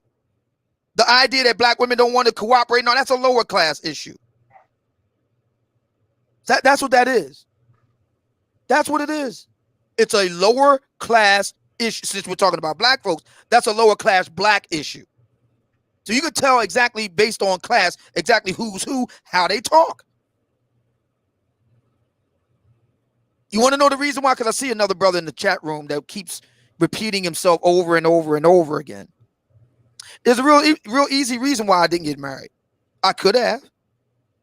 Because the women that were available to me were beneath me. I aspire to higher things. I'm a very ambitious, aspiring Negro. And I need a woman that's going to help me, not drag me down. The women that were available would have dragged me down. Period. End of. I need a woman that's going to join the organization and be an asset. And truth be told, not many black women are an asset. All right, fantastic. Check your email. I saw you said you wanted the link. I just sent you the link. And MOT, come back. You still the one-on-one lead off. I don't know if you dropped down due to technical issues or if Obsidian just took the show over. I don't know which one happened. Probably a little bit of both. But come back, MOT. Come back. Zero in the building says only at 20%. Oh, yeah, this is interesting. He says only at 20% for a much smaller demographic is still exceptionally high, considering these are supposedly the more stable people. What are your thoughts on that? Obsidian? Yeah, I'm sorry. What was that? Yeah, Zero just super chatted. He said he was referring to you saying that the divorce rate or the there was something that you said was at 20% for the upper class when it came to marriage and divorce. I believe you were saying. I'm citing Charles Murray. Yeah, what was this? Repeat the stat again so that will contextualize. Right, around 20%. I'm citing Charles Murray. The divorce rate? Yeah. Okay, so yeah, he says only at 20% for a much smaller demographic is exceptionally high, considering these are supposedly the more stable people. Exceptionally high compared to what? Is it exceptionally high compared to what? I don't know. Only 20%. Yeah, I'll tell you what. I think he means that the overall divorce rate is still high. Exceptionally high compared to the lower classes. You can't get past this. I'm sorry that I didn't make the rules. They are what they are. So we come back to the ultimate question here. What do black men want? Sounds to me that a lot of black men just want easy sexual access, and I'm not here to judge them for that. You can. There are many black women with whom you can have easy sexual access. I don't even see what the problem is here. I do see the problem. The problem is that a lot of brothers want easy sexual access to the better off women. Well, they have something that they can trade on the open market for their sexual access. I'm not saying that it's right. I didn't make the rules. Yeah, are there some guys who can skirt the rules and skate the rules and game the system? Sure. But I mean, those guys, we all agree, are few and far between. Yeah, for most black men, that's not going to be the case. Because if it was, we wouldn't be having this conversation. Well, that's another thing. Again, you're giving like you. I don't know if you like misread or misunderstood what he said. If we're talking about the 1%. Okay, 20% is still extremely high for the 1%. That's what he's saying. So what you're talking about, people, because compared to who? No, it's not a comparison. It's mathematical. Why not? That's where you're erring in your ways. No. 20% of anything is a minority. Yeah, I do agree with you there, but yet and still, when you have a smaller percentage, the number still. You see what I'm saying? It's still it's 20% of a smaller percentage. It's still a minority. but the rate that you have is more impactful because it's far more less. So 20%. No, hold on. No, what's far more impactful is the complete destruction of American life at the working class and below level. And that's the argument that Charles Murray is making in the book, Coming Apart. That's his argument. It's demonstrably worse. We can empirically bear it out, especially in Black American life. Yeah, but that's the same thing you keep saying about Streetwise too, though. That's a 30-year-old book that, again, doesn't take in. But Code of the Street, which I also cited, is not a 30-year-old book. It's barely 20 years.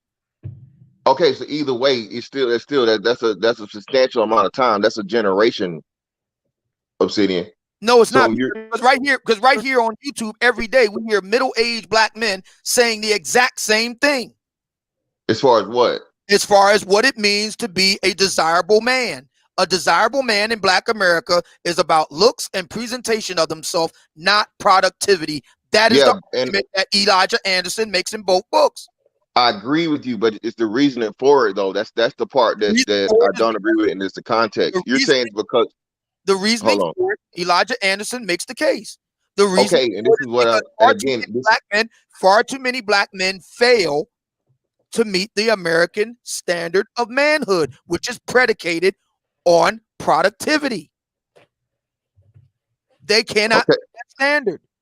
So they standard to something else. I'm not saying that's right or wrong. I'm just telling you what it is.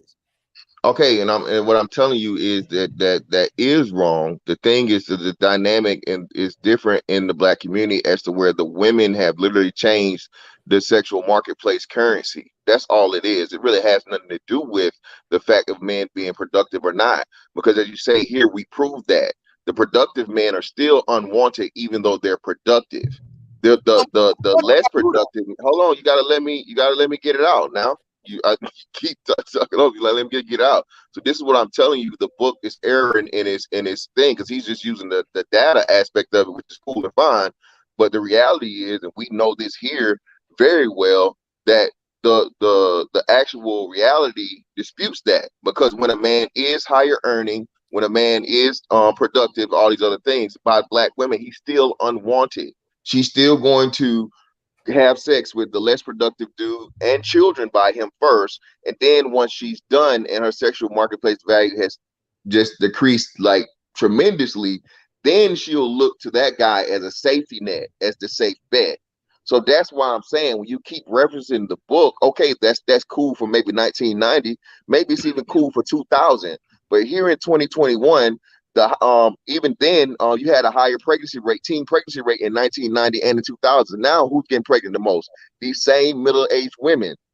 It's the 30-year-old women that are getting pregnant and having babies out of wedlock, not the fucking teenagers. So that furthermore disproves what's been talked about in the thing. Let me ask you a question. Have you even read any of these books, Mr. Fantastic?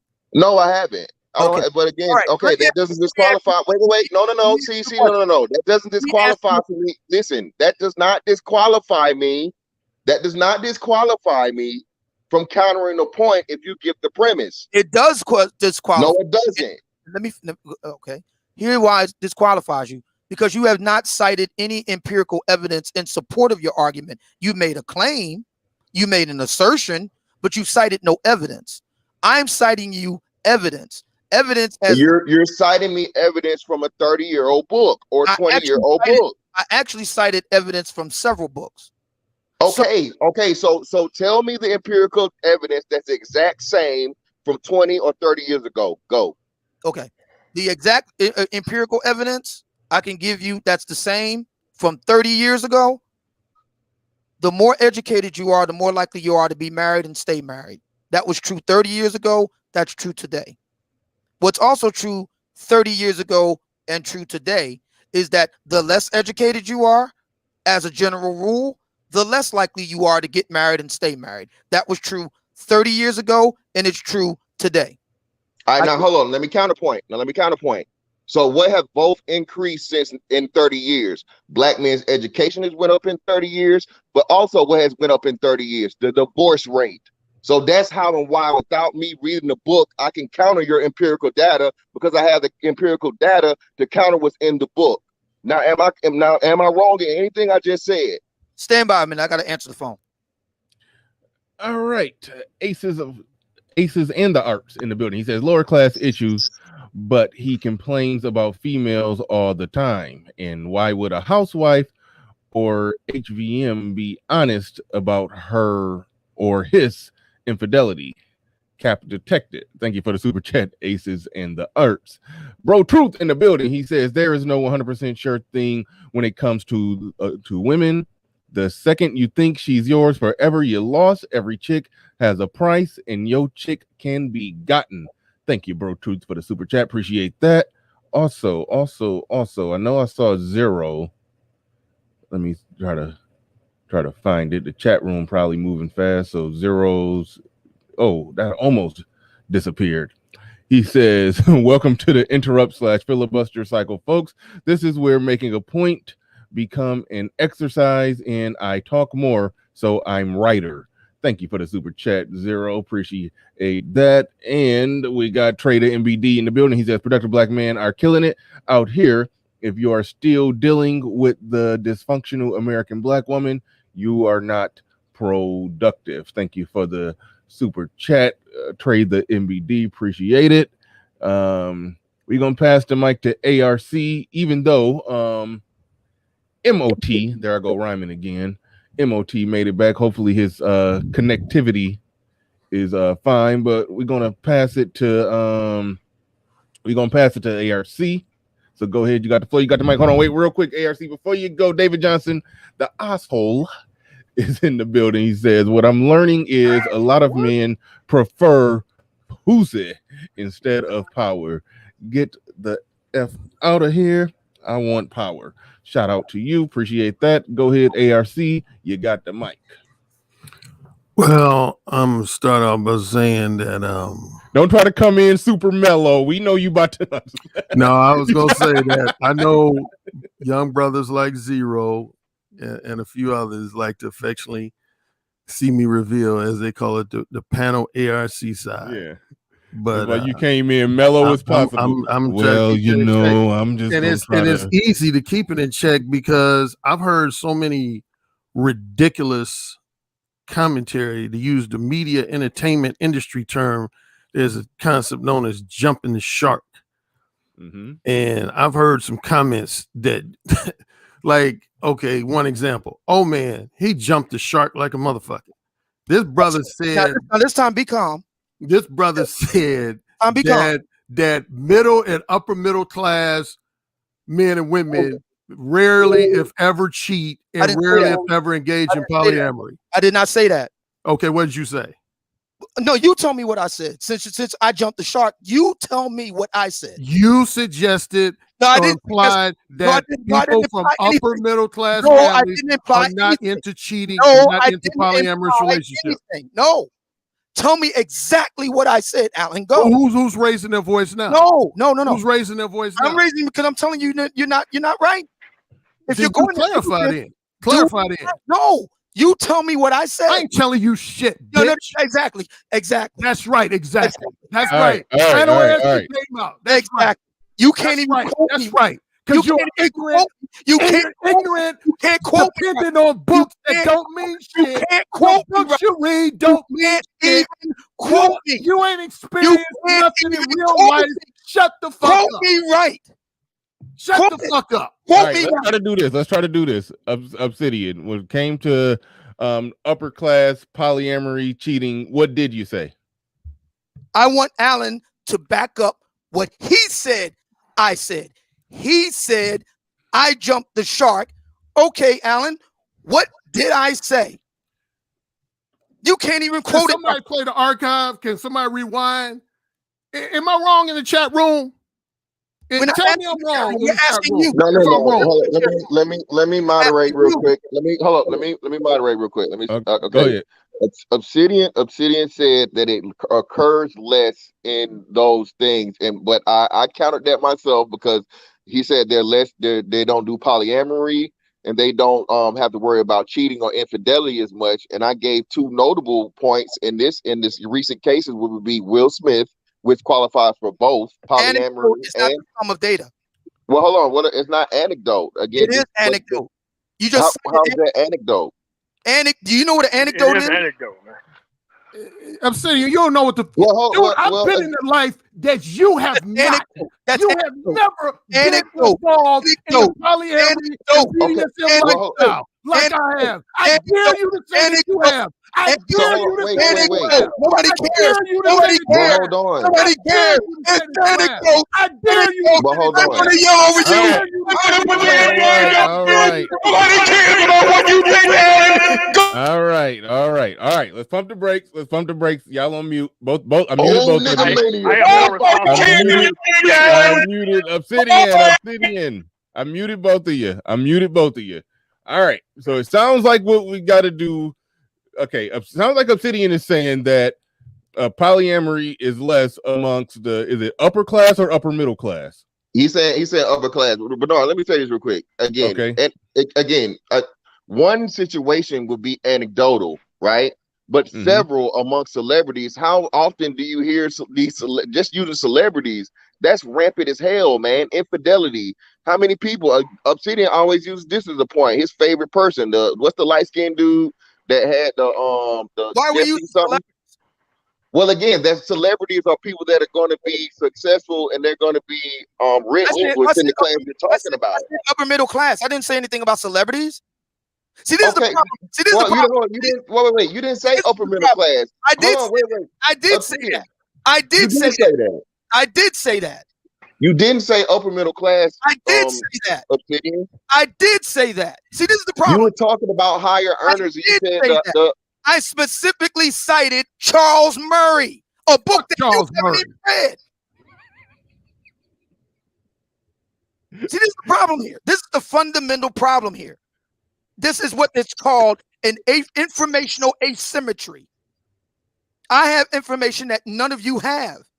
Yeah, you Mr. Book Smart. Nobody cares about the fucking books you read. That's all you can depend on the commentary. What you said. Because you get the almighty echo box and drown you out. No, it won't. No, real quick. All right. I can out-talk you. Bernard, he said upper class like I know he did. They're saying it in the chat, Obsidian. Regardless of what you may have added that in there. You definitely said upper class because I wouldn't have gave an upper class references to counter your point. Class. No, you said upper, brother. I said upper middle class. Okay. Even if you said upper, listen. Okay, so it's upper middle or upper class. Why does that change the argument that much? Hold up, Bernard, because upper middle is only like 70,000 or whatever a thing, man. That's like upper middle class. Lower middle class starts at 40,000. Upper middle class quantified. Okay, what is? Hold on, let's get the number. What is upper middle class? 70, 80K a year. Obsidian, what do you say? No, it's not that. What is it? I disagree. I'm on fantastic. No. If you study sociology, which I did when I was in college, upper middle class is usually high 5 figures, and it goes up from there. No. Upper middle class could be anywhere from roughly 75 grand on up to about 200, 250 grand a year. No. Now you don't, nigga, who you arguing with? Where's your degree at, motherfucker? You don't need a degree. Where's your degree at, motherfucker? Tell me your degree or shut the fuck up. Tell me your degree or shut the fuck up. I'm going to tell you. Nobody cares about you, Alan. Nobody cares about what you think. Go away. Nobody cares about what you think. Don't you go around my bitch. Where you going to do your bitch, Alan? Where you going to your bitch? Go. Nobody cares about what you think. Nobody. Go on with your bitch. Everybody go there. Go back to your bitch, Alan. Nobody hear you, Alan. Nobody will be able to hear you. Where's your kid? Where's your wife? Where's your kid? Period. You ain't gonna never have no wife. You ain't gonna ever have no kid. Oh, okay. So all right, fantastic. Go ahead. Yeah. So again, they helping us out in the chat. So I was asking you, Obsidian. The question was, where does upper middle class start? Obsidian, where's upper middle class start? I just Googled it, and it the first thing that it came, I got conflicting answers, but one place did put it at it said for high earners, a 3-person family needed an income between 106,000 and 300. Okay, but that's what they're saying. They're saying 100,000 to 300,000. That's what they're saying. But I've seen other places where it is in the high 5 figures. Like upper middle class. What source are you citing? Me? What source? I typed it into Google. All right, what source? It says money.usnews.com. Family finance and some other shit. Yes, and upper middle income is more than $120,000. That sounds familiar, doesn't it? Upper middle, it says asking the question, what salary is upper middle class? It said for high earners, a 3-person family needed an income between 106,000 and 370,000. There you go. No high five. None. Yeah, okay. Well, what if it's 2 people? What if it's 1 person? So I mean, I guess it still averages out to like 100,000 per person. That would still be like, when they say 3, they're talking about man, woman, child. But either way it goes, still okay. So even for the upper middle, the cap for that is what, 300,000? A little over. What's the cap? Huh? A little over that.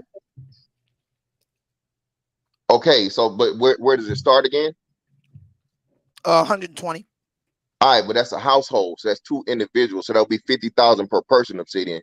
So that's where you're conflating your thing. That's where you're messing up at, man. Again, the data and then the data itself. Who's gonna come out here and admit that they're cheating in their marriage? People do it. Hold on, wait. Let me ask the question.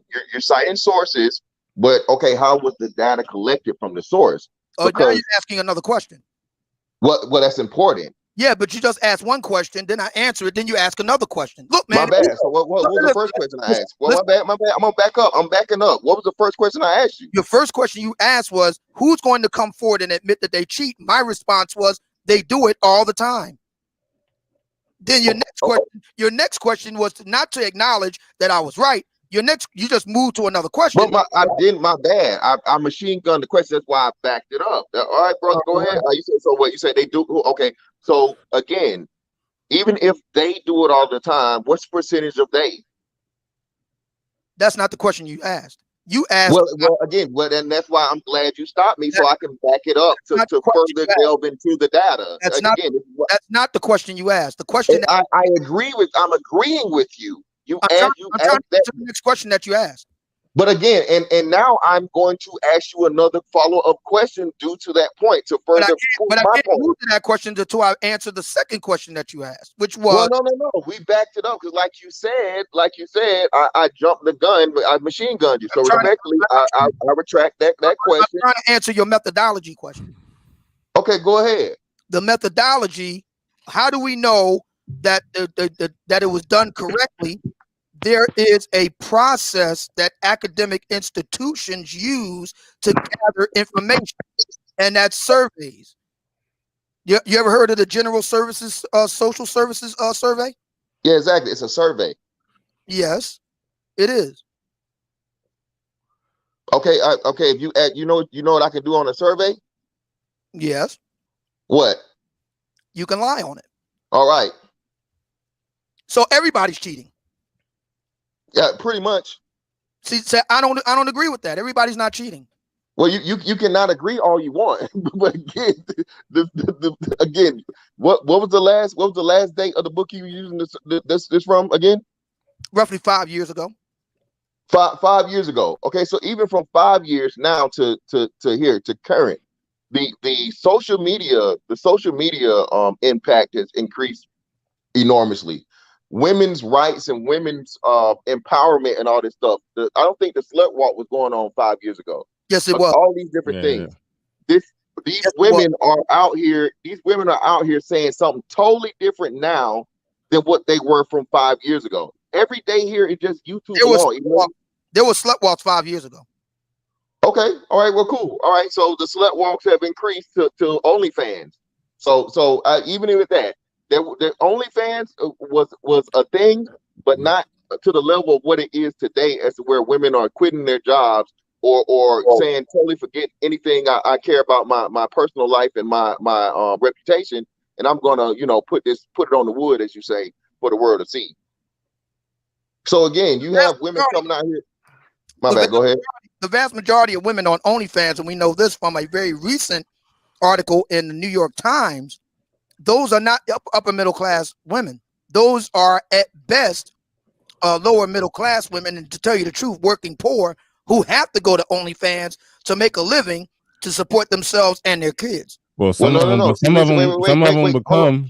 become upper middle class in like a month though. But no, again, hello, Bernard. He keeps forgetting this. Bernard, what'd you say again? How many people in that household? 3. And what did it start at? It was at 106,000, but I did see the numbers Obsidian was talking about. I did see 118,000 somewhere else. Okay, so either way, what I initially thought. Yeah. Either way it goes, Bernard. The 2 people in that household are working. That's why they're saying household.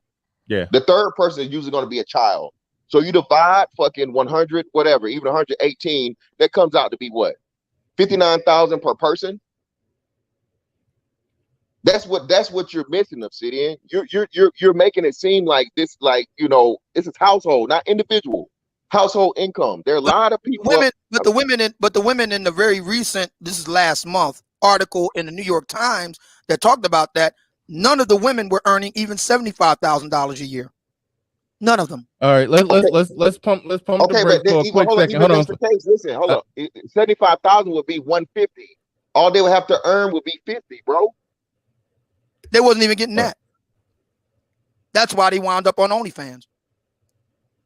All right, let's pump the brakes for a second. I don't want to forget the people that support the show. Spiritual Logic Hawk in the back in the building. He says marriage has become a hustle for women, not a cultural foundation with men in legal authority by its legal premise to strip power and resources from men. Thank you for the super chat. David Johnson in the building. He says, I love this sheet with a bunch of laughy faces and whatnot.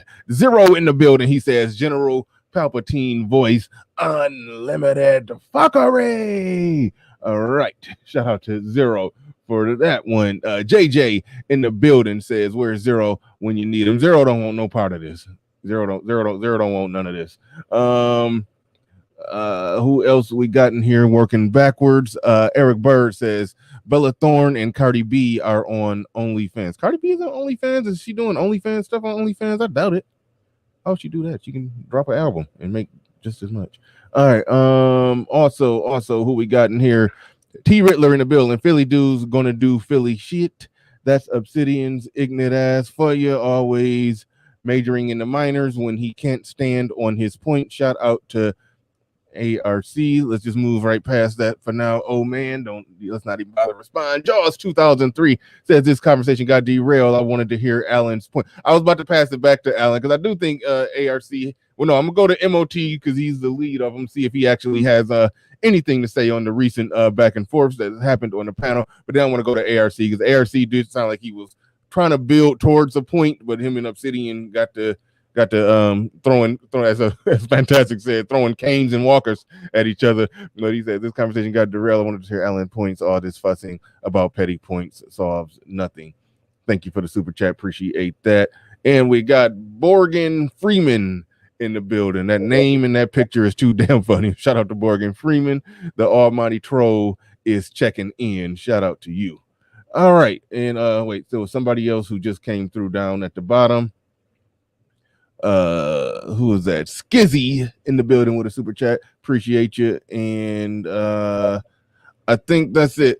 MOT was having some technical issues. I don't know if you're on the road trucking and whatnot, but if you got anything to add to the cacophony that has been taking place here, feel free to go ahead and add anything that you wish.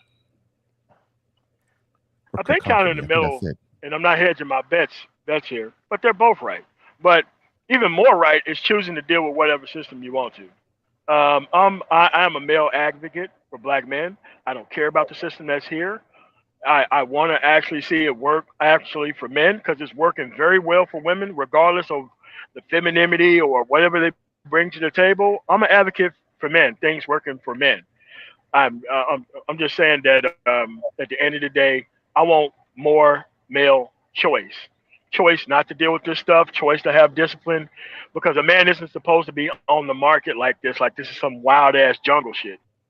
You're supposed to make the decisions that you need to make and get off the field and move on to something else. That's the only thing that I'm saying. I'm here to maximize male choice with their productivity by yourself, quote unquote, into another market. I don't care about it. like all this other stuff that's going on the panel is great, but my particular point cannot be lost is male choice. Women have choice passively. Men have to work for their actual choice. The men who's actually this marketplace work for, if it's working so well for you, you have to defend the outcomes. Because see, that's not a part of the argument where men, quote unquote, are winning here. No one can defend the actual results of here. And I'm not going to attempt to defend it because it's not my point. What I'm saying is you could create the black family with your black dick. Get on and off the field. Look at the actual things, make better decisions as an individual. You can't be out here defending this actual broken system that's here. That's why I want Obsidian to be able to make the argument, because he can make the argument in a way that nobody else can, in my opinion. Could be wrong. But I actually want somebody that is very representative of people within the environment to actually speak for the environment. if you have these outliers speak for the actual environment, they could point to those outliers and say, well, you're not the outlier. Therefore, I get to do all X, Y, or Z. So I'll just mute up and I'll just let these dudes continue to throw canes and walkers like we at the 1865 All right. Democratic and Republican convention. All right. As Zero said, I missed a lot of other super chats. I've dug them up. Won't be able to click on them. But SKC with the super chat, he says most higher earners aren't celebrities. Fair point there. Leo Anthony said, "Old Nigga Mania 3000 is fire." Judge Zilla in the building with a super chat. He says this argument has a lot of fiber in it. Zero with a super chat. He says, why is it that no one can finish a statement, thought, opinion without interject/derail? Let me get my shit off. Spiritual Logic Hawk. Yep, I did read that one. Okay, so I made it down to the ones that I read. I think I've got them all. Shout out and thanks to everybody who have sent a super chat. I appreciate it. I'll try to do a better job at not missing them. King Dodongo in the building says, good AM show, Bernard and panel. Absolutely. Thank you very much for that.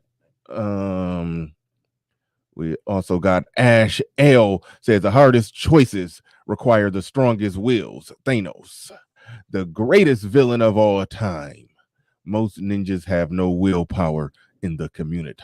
Thank you for your super chat and well said there. I do love a good Thanos quote. All right, ARC, go ahead. You got the floor. You got the mic to hopefully speak uninterrupted. Go ahead. You got it. Well, to his credit, Mr. Fantastic already expressed some of my sentiments and counterpoints to some of the things that were said. One thing, for example, is one of the whole reasons I wrote the Beta Male Revolution, which has been highlighted today, is to point out, man. I mean, somebody mentioned it recently, man. They said, you got all these guys that want to talk about how delusional women are, but yet I listen to podcasts after live stream after podcast after live stream where men confirm how delusional they are. And, to think that all women are going to gravitate towards men solely and specifically because of their level of career success and financial success, that's the most delusional shit for a brother like me to listen to. That's the most delusional shit a brother from my background, my pedigree to listen to. I fucked bitches when I was broke, unemployed, 7, 8, 9s. Didn't need no career success. Didn't need no financial success. A lot of these women had husbands, fiancés, boyfriends who had all that shit, and I was still able to fuck them whenever I fucking wanted to. So don't tell me about no shit about you got to be productive to pull a bitch. No, you don't. No, you don't. Particularly if we talking about casual sex. No, the fuck you don't. No, you don't. Now, for a lot of marriages and long-term relationships, to a certain degree, I've always said, yeah, that has some validity when it comes to marriages and long-term relationships. But for casual sex, that shit goes out the fucking window. I was fucking a white bitch whose fiance was a fucking millionaire. She sucked my dick anytime I wanted her to suck my dick. On my looks, on my masculinity, on my smooth, seductive mouthpiece. I didn't need to drive no fancy car. I didn't need none of that shit. So I'm tired of hearing these motherfuckers talking about you got to have this certain level of career success and financial success to pull bitches. No, you don't. Women know what they fucking want. And I highlighted that in the Beta Male Revolution. The biggest thing that changed, before the 1960s, all of that type of talk was relevant. That's when it was more valid. But once you had that period between 1960 and the mid-70s, everything changed. Number one, women were able to start making their own money. When a woman got her own money, what the fuck she need to look for a financial provider for? What Kendall Jenner need to look for a financial provider for? What? Why does Kim Kardashian need a financial provider? Why does any bitch with making 6, 7, 8 figures need a financial provider for? They can go after the dick they want, and they do. Once a woman, that's why women want to get a degree so they can get a better job and get more success so they can get the fucking dick they want. They don't need it. This ain't a day. We ain't living in this day and age where women gotta basically look for a husband as a form of a job, a form of financial provision. And that's why I did this video back in 2017. It was called "We Ain't Never Going Back to the Way Things Used to Be." And I heard MOT mention that. He actually criticized guys who had that attitude. He said something to the effect, I'm tired of guys saying we're not gonna go back to where we were. You goddamn right, we ain't going back. Unless we go to Ramil Amir route. Now, Ramil Amir, he takes a portion of my book, The Beta Male Revolution, and really ran with it. I'm basically saying so many words in one stretch of the Beta Male Revolution. The only way we gonna return to how things used to be is essentially if you put women in an oppressive state. You deny them employment opportunities. You deny them salary earning opportunities. You basically take away a lot of their civil liberties and put it back to the way where women were essentially men's property. That's the only way a lot of these men who want this old school traditional lifestyle are going to get the type of reaction from women. But as long as women are liberated, long as women are financially self-sufficient, they don't need your motherfucking career success or financial success. That shit don't impress them. It might impress some women who are financially desperate, but for most women who got it going on, that shit don't impress them. So if you a nigga that ain't got less than average social skills, something wrong with your physical appearance, your mouthpiece is corny, and this woman got her own money, you ain't even on her fucking radar. I don't care if you're driving a Jaguar. You're not on her radar because she's driving her own motherfucking Jaguar.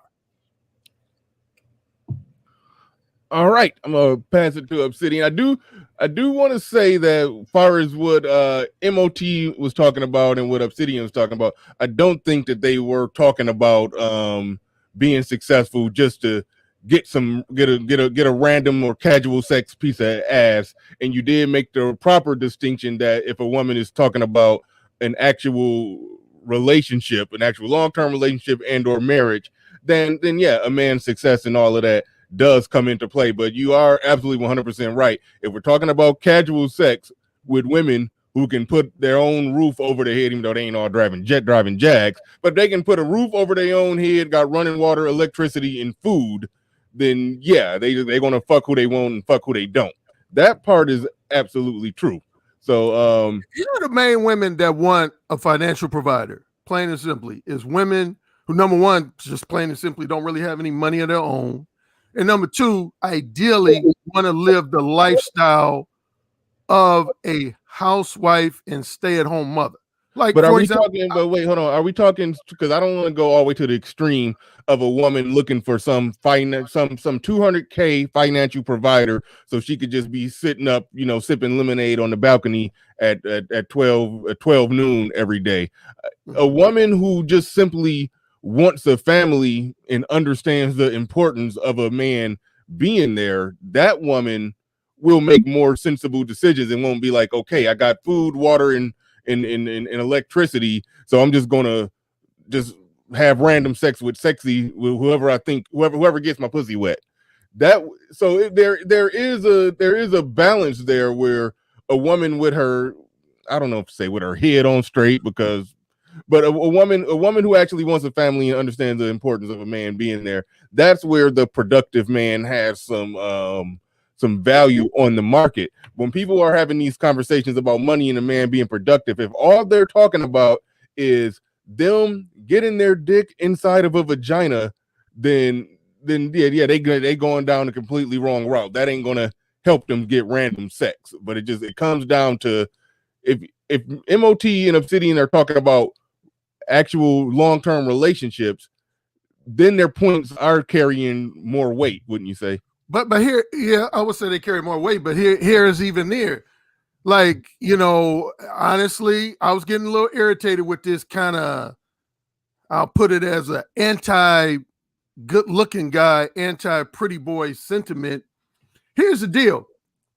even when it comes to long-term relationships and marriage, I know from interacting with the thousands of women I interact with, one thing that's important to them beyond financial provision is a lot of women want to know, are particular about how they want their kids to look. So in more simple, blunt terms, a guy could have it going on in terms of career success and financial success, but if that woman, I hate to put it like this, but deep down in her head feels like that man is going to produce ugly kids for her, she's going to be like, okay, I'm going to choose another motherfucker. I'm going to choose, if I got a choice between choosing the unattractive guy who got it going on career-wise and financially and a more handsome guy who got it going on. Now, some women don't care, you know, and by looks, I want to preface, though, all looks, I've said 100 million times, are highly subjective. You know, what one woman might think is fine, another woman say, he all right, and vice versa.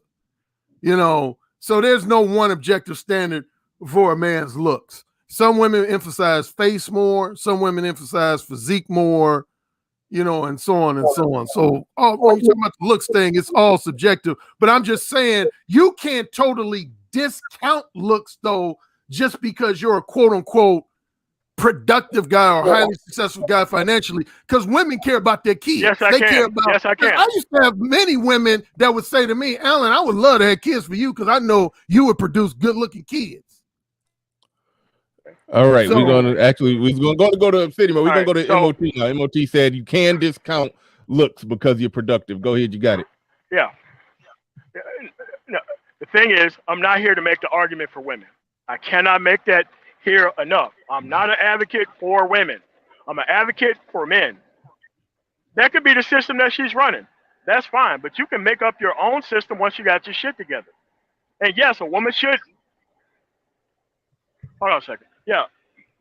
A woman can't come to the table with what she needs to come to the table with. I'm just saying that trying to purchase it throughout this system, there's only two legitimate arguments on the table here. It's either you like what's going on and you don't want to change it, or you do. I'm on the side of the argument where you do. I don't think this is a system that works well for everybody, and I don't care anything about that. I'm not going to mortgage what side I am on. Dude, I'm just going to go to a system that works. My woman is backed up with a gang of consequences if you step out of line. You want to change about today's dating scene? I don't want to change anything about it. I think it's done the way that it's done. I'm not going to go into the things that I want to change because I can't defend the results. Can you defend the results here? You're trying to loop me into a question that's not my argument. Your argument is taking up for the woman within the environment. I want to know, well, what's your definition of the system? Like I just said, I'm here for men to get the maximum amount of choice out of things. I don't give a shit about this environment any longer. It's not up for me to change it. I just know what the hell I'm not going to deal with it while I'm in this environment. Everything else, you have to say what you like about it because you have to defend the results of it, right? Defend the results of what? I mean, because it's okay. For so me, we're trying life to play is like what we it don't is, see man. the actual Unless you plan on results of being a Black politician, America. life is what it is, man. I take it as it is. I ain't trying to make no political changes in society. Okay, yeah, I know. So why are you even part of the argument? Because the one reason I almost be drawn into these conversations because y'all make these blanket statements against dating coaches, yes, which of course is going to inevitably include me. And then you're making statements about guys are handsome or soft. Ain't nothing soft about this nigga right here. Shit, I'm a martial artist. I dare motherfucker to put hands on me. I dare motherfucker to put hands on me. Now you're a martial artist now. All right, okay. So what I'm saying is that I want men. Everybody, all my followers know that. And matter of fact, since we're talking about it, everybody, my long-time followers know. I hope you don't think yelling is helping you better make your point, right? And I finished. I hope you don't think that yelling is making your point, right? My interest in martial arts was because my senior in high school, just like Obsidian got his prominent high school story to do with the prom, my high school prominent story is I became extremely popular with women my senior in high school. Like women went crazy over me. That was to do with my argument. The negative end was I had a bunch of hating ass niggas coming out the woodwork. Oh, here we go. Saying shit like, oh, nigga, you one of them light-skinned pretty boy niggas, and niggas was trying to start fights with me. So my freshman year in college, I took up martial arts. Ain't no nigga put no hands on me since. Ain't no nigga put no hands on me since. All right. That's facts. Anybody in my real life will right. vouch for me. Ain't nobody put no hands on me since. What the hell does this have to do with my argument, man? Quick plug for the Manosphere Boxing League, Manosphere Boxing and MMA League. Are soft. Muhammad Ali was a good-looking pretty boy. I never said that. I never said that. That's a straw man, sir. That is a straw man. I've never said that. If that's a straw man, okay. Well, don't put words in my mouth. Okay. Yeah, man, so let's go back to the system. You say the system is flawed. What's your definition? I don't want to say. Okay. Dude, I'm talking about the actual reading rate. I believe. What's going on, man? Hold on. MLT got it. MLT, I'm trying to help you out, MLT. I believe MLT's question was, if you are okay with the way things are with the present dating market in current day Black America, then the onus is on you to claim the results of the way things are in the present day Black American mating market. That was Memo T's argument. If you are okay with the present order, then you have to be okay with the results that flow from the present order. He was asking you to explain how and why you are okay with those results. Well, anybody who read my book, The Possibility of Sex, and my most recent book, No Free Attention, let's see, what's this? Oh my God. Just go ahead. I want to hear your answer, ARC. Just let that one ride. Go ahead. Knows that I have my certain share of criticisms of how male went. The biggest single criticism that I would sum up mine is that most men and women in society are not upfront and straightforwardly honest about what type of companionship they really want. You got a lot of men who are pretending with women that they want to enjoy both their sexual and non-sexual companionship when they really just want to enjoy the woman's sexual companionship. Then on the flip side, similarly, you got a lot of women who would give men a misleading impression that they want to engage in sex with them for genuine reasons when they're really just trying to take advantage of them financially, materialistically, or otherwise. So that's my general criticisms. I think motherfuckers are ineffective, dishonest, disingenuous, misleading, and manipulative verbal communicators. Hence my approach, the Mo 1 approach. I'm a bold, say it as it is, motherfucker. I don't bullshit no woman. I triple dare any woman walking this earth to ever say that Alan Roger Curry tried to lie to her or bullshit her. I tell a bitch straight up what's up. If I only want you to suck my dick and nothing else, I've told women that. I want you to suck my dick. I don't want to talk to you on the phone. I don't want to go to the movies with you. I don't want to take you to dinner. All I want you to do is come on my crib every Thursday and suck my dick. That's how Alan Roger Curry rolls. And most men don't. Most men out here are full of shit, but yet they complain about women being full of shit, but yet they full of shit. They ain't got the balls to be honest with women about what they fucking really want. So, out here. All right. It's not about balls. It's about the fact that the system is actually. All right. It's not about balls. Real quick. Hold on. Time out, everybody. Time out. Okay. Time out. I want to go to Obsidian. Obsidian got a question brewing, but real quick, before I go to Obsidian, I do want to take the time, get to shout out Dejmatic and also Zero. He says, Bernard Riley, never take this stream down. I just got validated. Email me, how exactly did you get validated? I missed it through all the mayhem. So yeah, email me. Let me know. I can tell you because we think the same way. I can tell you. Okay. Because it all circles about pussy and what women want within the environment, which is his only selling point of books and everything else that he talks about. It circles around back to what women want, which is not what we're discussing here. Like, you have to defend the outcomes in society here if it's working so well. That's not my point, because I'm not trying to change anything about it. I've accepted it. I've moved on to another environment where they don't have these type of men operate in the wide open. That's how I fixed it. That choice is within my hands. And so we have the Black outcomes here within America that that pretty much states that you ought to leave this stuff alone. And if you mess with this stuff, the onus is on you. The red pill can't save you. Turn into a purple pill guy can't save you. None of that stuff. I'm about dudes making less hits on the actual market to get the maximum amount of return on investment for their time. I'm not trying to defend the system the way it is. I don't think it can be fixed. I've already been through, and I was raised in those societies where things actually worked at. So that's all I'm saying. It's just that, you know what? There are things here that work, but then we got outcomes that don't nobody want to defend. Everybody want to be the guy who's upfront about how much pussy they got, but nobody wants to be upfront about these goddamn outcomes we got out here. And try to switch the conversation back to plug my book, buy my book. What I said about women ain't got nothing to do with these outcomes. I'm a representative for men. It does have something to do. No, it All does of my not. books are relevant to today's dating and mating theme. All of my books are. The Beta Male Revolution is the best book you ever read. And now that's your opinion. I appreciate the compliment. And I want you. Different people say different books of mine are their favorite. You know, Obsidian loves my possibilities. I gave my opinion. Other people love different books. So, you know, I appreciate the comment, but it is all of my books, the content is relevant. If you're talking now, if you're going beyond dating and mating, then then that's when I'm out the conversation. But yeah, as it relates to dating and mating, all of my books are relevant.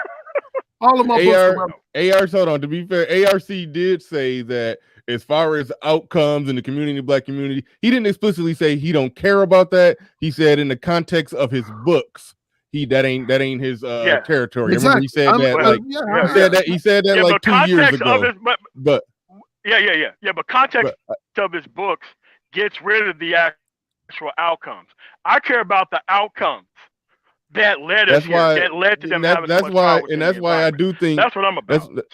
That's why I do think it could be potentially two different conversations going on here. Obsidian is going next, no matter what. Nobody say anything, but I do want to shout out Dig Thug in the building. He says you need career and financial success to counter the other groups. Don't exclude it out just because of quick access. A woman can mate, but it lacks eyes to see the bird above. Thank you for the super chat, Dig Thug. Ace in Spades says, shout out to ARC for dropping the red pilled bomb. I had family members who were effing women ARC in their basement. Wow, Olivia, let it go, ARC. Let it go. Let it go. Let it ride. Let it ride. Let it ride. That's the most ridiculous statement I've ever heard. Melody said, hit the like button. Thank you, Melody. Appreciate the super chat. The Sneak 2008 says, genetics wins every time. With women, then comes careers, money, status. ARC doesn't want to say that his looks played a major role. No game needed. Let it ride, ARC. ARC. Oh no, man, I can't see what you're reading. Okay, no, I just thought you was going to respond. No, nobody can see it because I'm all the way in the back analytics digging up super chats that the chat moved too fast and got away from. Thanks, MOT, for telling me to giving me the strategy to do this so I can shout out those that super chat. That brother P that in the building says, ARC, you do realize even with their sexual vocational liberation and emancipation, all that rhyming on accident, it has not resulted in an overall contentment, but misery, right? It has not resulted in overall contentment, but misery, right? All right. Zero in the building. He says, ARC is still in my shit.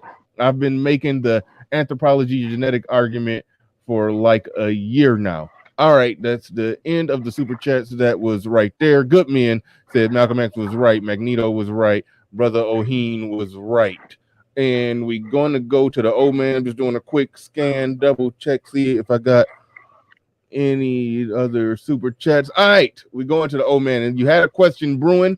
I don't know if it's been lost on you after all this back and forth, but go ahead, old man. You got the floor. You got the mic. No, I just had two questions. So the first question was from earlier. So I cited reputable research from a highly respected black male scholar, Elijah Anderson, Code of the Street, circa 2001, and Streetwise, circa 1990. Okay. The argument was that the research I cited, which said that black men, because they are unable to live up to the standard of traditional American manhood have created their alternative form of manhood, which is today predicated on and known as game. I was told that information was outmoded. We then have Mr. Alan Roger Curry giving emphatic personal testimony about how he was able to secure short-term mating success predicated not on his meeting a traditional American man standard, but however, meeting the standard of his looks, his presentation of himself, his charisma. So my question to Mr. Fantastic is, logic would dictate that if the source that I cited was outmoded, then Alan Roger Curry himself must also be outmoded. And if that is not true, then why? You want to answer? Yes. Okay. So again, Alan's thing is just I guess a confirmation of what I've already said. Bernard, you got somebody, you got a lot of breathing or something in the somebody. Yeah, I think that's MOT. That's MOT. Mute MOT up, man. I think he got down. All right, go ahead. Marathon. Go ahead. But yeah, listen, this is what I'm saying, Obsidian. The data for that time and that era does not transfer to the current time. What I'm telling you is that women are operating totally different, and this is far more than just a analytical standpoint of just that. What we talk about, the whole Black manosphere goes against what you're talking about in the book, and you've even said this yourself. So you're actually contradicting yourself whenever time you quote the book, because the book states the only reason women aren't getting with Black men or Black men are suffering in the long-term relationship and marriage aspect is because of their lack of productivity. No, that's not the case. The case is that Black women do not see value in that, even when Black men are productive, and they have those things until they are well into their 30s or later on. That again, shout out to you about women, but that's the problem. I didn't say anything about women. You don't have to say it. Wait, hold on. You don't have to say it for it to be true, and you're very good at that, by the way. You're a very good debater. You're very good at making points and tactics. But I'm even better at pointing out the tactics that you purposely leave that out so that you can use the source. No, I didn't purposely leave out anything. For example, if we want to talk about the motivations of women and why they do what they do, then we can go to another scholarly source, Promises I Can Keep, Why Poor Women Put Motherhood Before Marriage, Catherine Eden, Maria Kafalis, 2005, Philadelphia. That book focuses specifically on why women, the poorest of Black women and white women and Hispanic women, would have children before getting married. There's another book, if we want to talk about the motivations of women and why they have sex, Cindy Meston, David M. Buss, Why Women Have Sex. I think that would have been circa 2014, if my memory serves. That book goes through hundreds of women and why they go through the hundreds of reasons why they have sex. I did not specifically focus on the women. I am talking about the men because the title of today's show focuses on men, not women, picking up from yesterday. I cite Elijah Anderson. Elijah Anderson said that Black men being unable to meet the traditional standard of American manhood created an alternative standard that was predicated on presentation of self, charisma, mouthpiece, game, looks. Alan Roger Curry, 56 years old, then comes behind that and gives a riveting and emphatic testimonial of his life in that regard, in which he recounted he did not need to meet the standard of American manhood because he was able to secure repeated short-term casual sexual access predicated on his looks, his charisma, his presentation of self. You, sir, said that the source that I cited was outmoded. Logic will then dictate that Alan Roger Curry himself is outmoded because he said the exact same thing that I cited in 2 books. No, and again, the point you're missing is I'm challenging the whole premise of that men haven't created shit. The man didn't create a goddamn thing. This is what I keep trying to tell you. This is the point you're missing. If the women don't like it, they don't like it. Okay? If men started fucking let's use the argument that people use. If black men started wearing fucking blonde wigs, okay, and that we decided that was the end thing, women aren't gonna fucking start just liking it because men are doing it. Women control sex. That's my whole premise of the thing of when you quote the book, that the men are creating shit. The men are actually adapting to what the women want. That's what ARC was also saying. You missed that point. That's the point that you keep missing. The men aren't in control of anything. The men are just adapting to what they have to do in order to get sex. That's the point. That's the point that you're missing. Yeah. Well, if that's the point that's missing, then what you're saying here is that men are not, in this case, black men are not, they're not active. They don't have any agency. They're not active participants in the mating market because it's black women who hold the levers that are in the mating market and not black men. Well, that doesn't mean they're not participating. Again, you did say that. I did not say participants. I said black men have little to no agency in the black mating market because, according to your argument, black women set the terms by which black men and by extension themselves roll. In other words, black women have all the cards, and black men have no active agency to alter things. Exactly. It's not just black women. All women control the cards because women control sex. All right. Period. Okay. All right. So hold on. Wait. You gotta let me finish. Just like Asian men are on the opposite spectrum. No matter, Asian men aren't wanted by their women. Asian men are the least wanted men on the planet. There's nothing they can do to fucking change that. They're not even wanted highly in any other group. Oh shit! What the hell was that? Oh, I gotta mute up him. He out there slapping bitches and stuff. Okay, wait, hold on. There we go. All right. So this is what I'm saying. If the agency is irrelevant, what are black men gonna do? Are they just gonna keep a dry dick and never have sex with a bitch? No, you're not. You're going to. Here we go. You're gonna. Well, hold on, MOT, just real quick. Well, this is what I'm saying, MOT. You guys. It's like you want this perfect world. If black men make the least amount of money, travel the least, have the least amount of passports, can get outside of their own environments the most, again, I agree. There's going to be something drastic that happens. But until you can fucking, you're literally having men go against a biological response that you just cannot do. I just want to make sure I understand Mr. Fantastic's argument. It's not biological. I just want to make it is biological. If you say it's not biological, MOT, that's out of hand, brother. I just want to understand. It's not biological. Okay. Obsidian. I just want to understand. Make this point. Yeah. Go ahead, sir. Go ahead. Yeah, I just want to make sure I understand. Right, so here's the problem. I think we might be out of sync. Yeah, he lagging.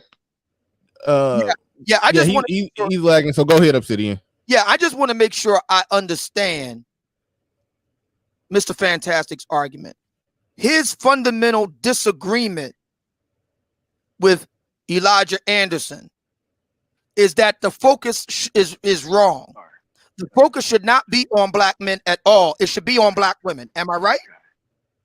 No, it's not about the focus. It's about the interpretation of the reasoning. That's the argument. And the interpretation of the reasoning is wrong because why again? I just want to make sure I understand this. Because the men are simply adapting to what the women want in order to get sex. It's what any man will do. Every man does that.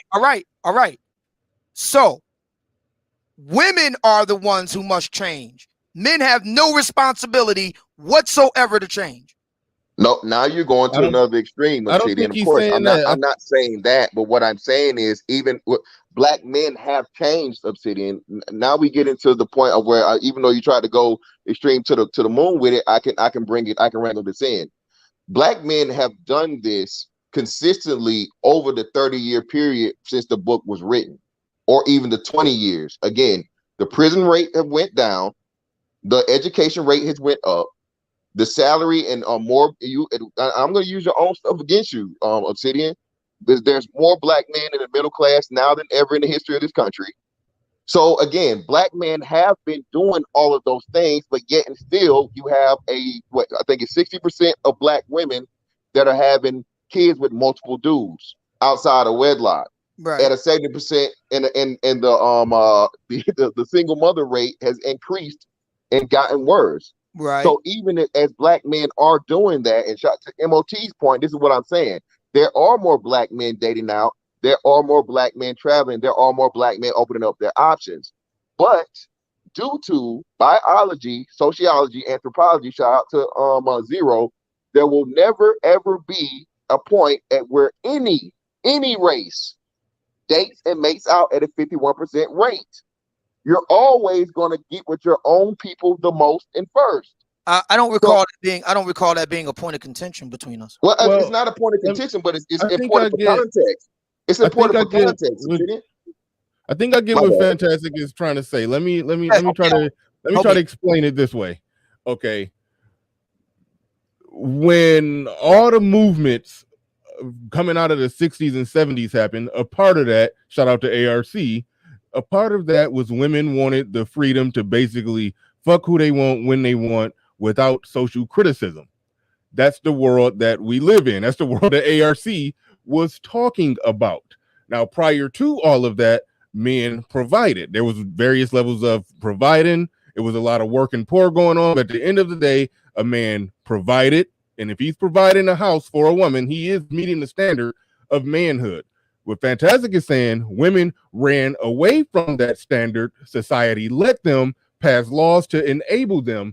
And then they started picking men off the stuff that ARC was talking about. So more black men adjusted to the new world that they lived in, and those men became looters in a pussy riot because of that's what the world changed into. So for Fantastic, what I believe Fantastic is saying is wrong to now charge those men up with just not being able to meet the standard of manhood when it was being met just fine before women got all the freedom to fuck what they want and fuck what they don't. All right, so you agree with that, Mr. Fantastic? Yes, exactly. That's what I'm saying. And that's the main reason why I jumped over half the reason why I jumped on the panel is for that point you just made. Okay, so here's my response. That's not what Elijah Anderson is saying in either book. And that's what I'm challenging. I understand that. But how can you challenge something that by your own admission you haven't even read? Okay, but again, Obsidian, you've given me the premise, brother. Again, I'll do you this one, Obsidian. I will read the book and I will get back to you. But unless you're giving me an improper premise, unless you're giving me a faulty premise, all I'm going to do is just read through this, the first one, then I'll read through the second one and be proven in what I'm saying. You know what? Instead of that, here's what we'll do right now. I'll go to Streetwise right now and quote you the relevant passage so we're all on the same page and we all can go through this together, okay? So we all know exactly what's said. I'm pulling up my scribe right now as we speak, and I'll go and get it, and we can go from there, okay? Would that be fair? As you pull that up, Big Mac, thank you for the super chat. He says, a misconception I keep hearing is women overseas value competency over looks. The truth is Japanese, Chinese, and Indian societies have always valued men with an androgynous look, meaning pretty boy over any other male. Androgynous don't mean pretty. Yeah, that's also biological. Their men are a lot more feminine. They're thinner. They don't have as much muscle mass. They don't have a lot of facial hair or body hair. All of those things. Zero in the building with the super chat. He says, "Gotta give the bitches. Oh, got to give the bitches. Get the bitches what they want." Okay, gotcha. I got it, Zero. I didn't get it at first. I didn't see the little music notes. Okay, I see what you did there. All right. We got Simon Landreth in the building. He says Asian and white men are financially successful because these are the only two demographics that can mate without being productive. They're financially successful because these are the only two demographics that cannot mate without being productive. That's false. Yeah, he wrong about the white boy shit. He wrong. He definitely the Asians would apply, but he definitely wrong about the white boy shit. You're right. I know a lot of white homosexuals. Trust me. So that shit ain't valid at all. They exist. Yeah, white women get down with the. I mean, the term chads. The term chads exists for a reason. It's referring to the white guy that can get on without producing anything. He's correct. I mean, there is indeed homosexuals, if you want to call them that, and whatnot. Charles Murray talks about this in Coming Apart. So I don't disagree with that. There's nothing to dispute there.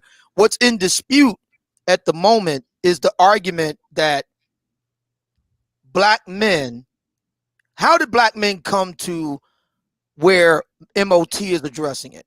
How did we get to a point where your presentation of yourself, your looks, your charisma, your game, and not needing to earn or be productive, how did that become the default mode of mating for black men in black America? That seems to be the fundamental question. When black women start earning their own money. The simple answer is feminism. Black women were to answer it. That seems to be the argument. That seems to be the answer from Mr. Fantastic. Alan seems to agree, is that feminism is at the root of it. So okay, so I want to go and quote what Elijah Anderson himself said, and then we'll go from there. I'm trying to look for the relevant quote right now. Here we go. I don't know if I could put this on the screen or not. I mean, you could just read it. We trust you. Yeah. Let me see if I can do a share screen here. In the event that you can't, it's okay if you just read it. I mean, yeah. Hold on. Yeah. Well, I mean, hey, okay, there you go. I see it. All right. Can everybody see this? This is from the book Streetwise by Elijah Anderson. And I think this is on what page is this? Hold on a second. Just shout out to Elijah Anderson. He's a Hoosier. He got a degree from Indiana University in Bloomington. Mm-hmm.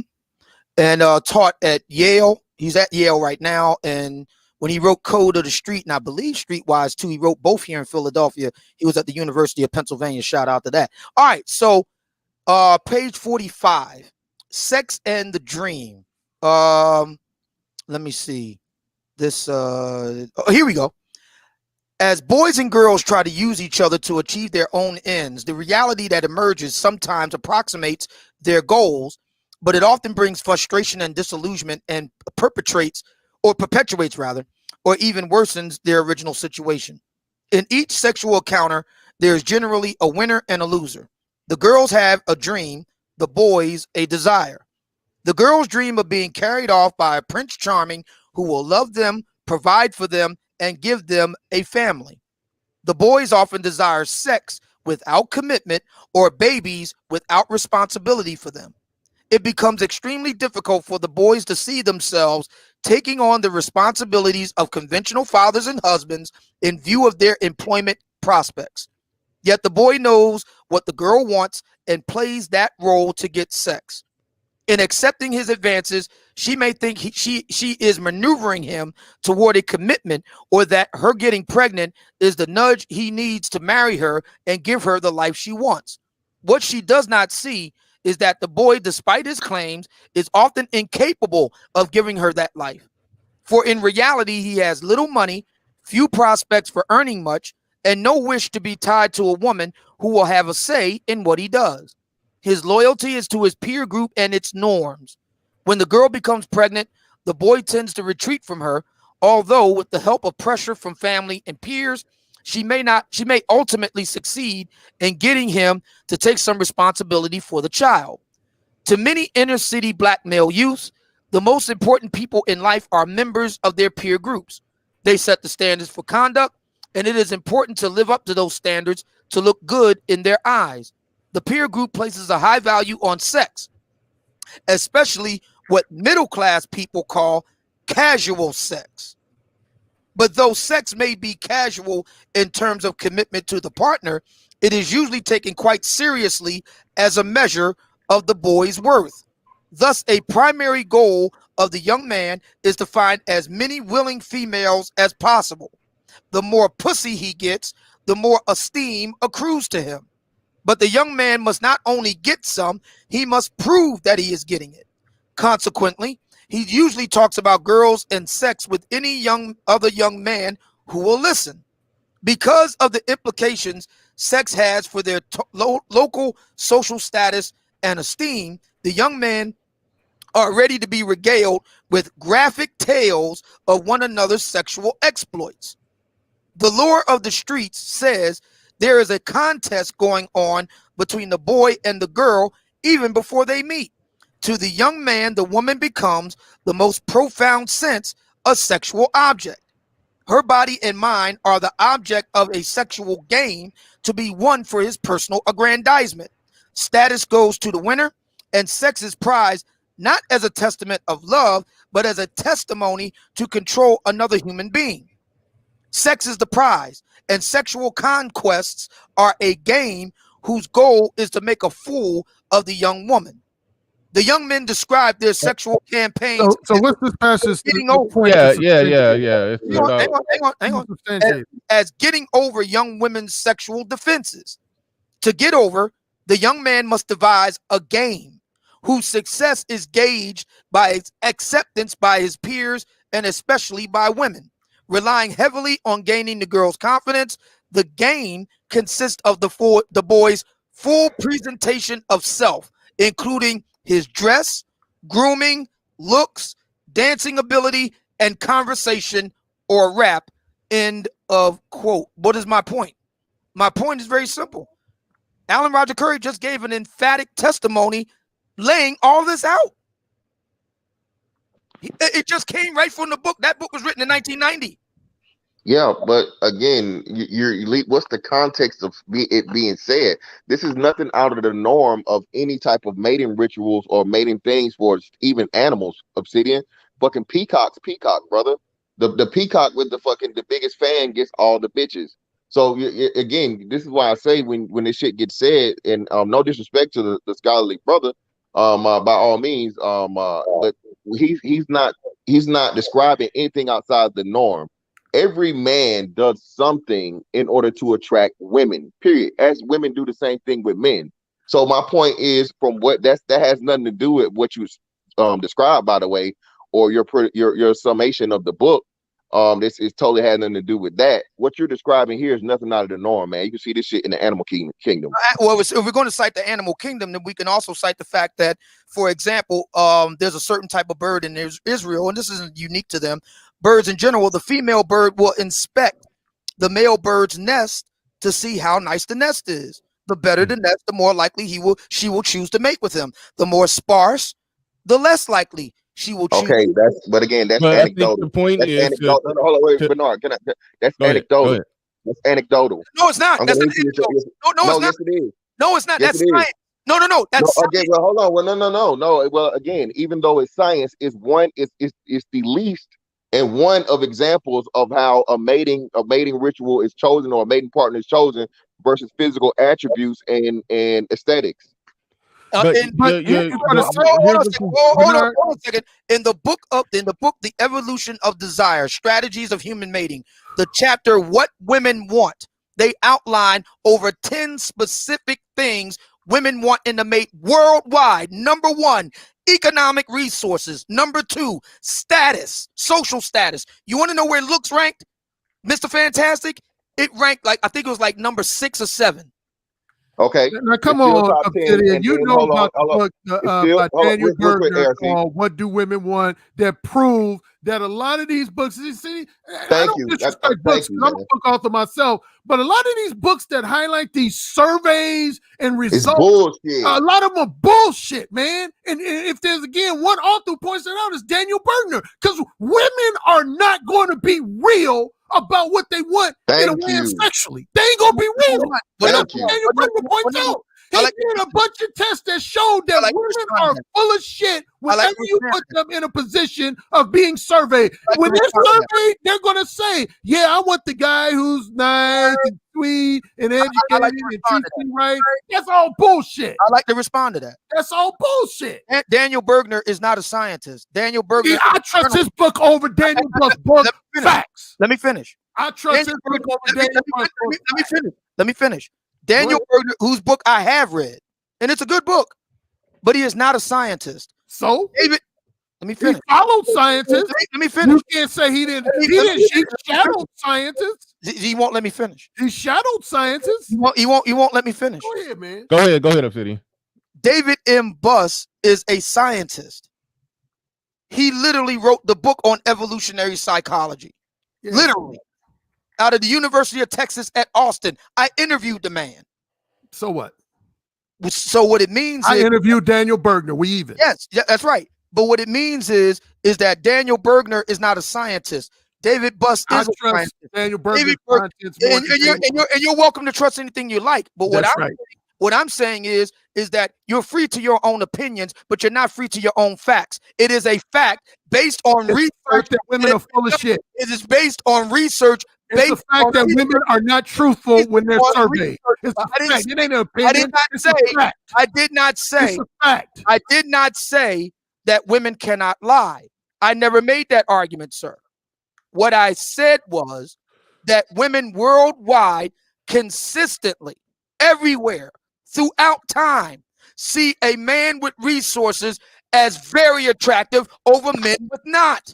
No, they do not. But hold on, well, let me say this. This goes back to the bird nest thing. I actually like that you cited that one, because to draw a parallel between humans and how humans operate pre 60s and 70s and all the freedoms, social freedom from social criticism and favorable laws, basically second wave of feminism, women were more likely to choose men based off how good he built the nest, and the dad helped helped guide the decisions.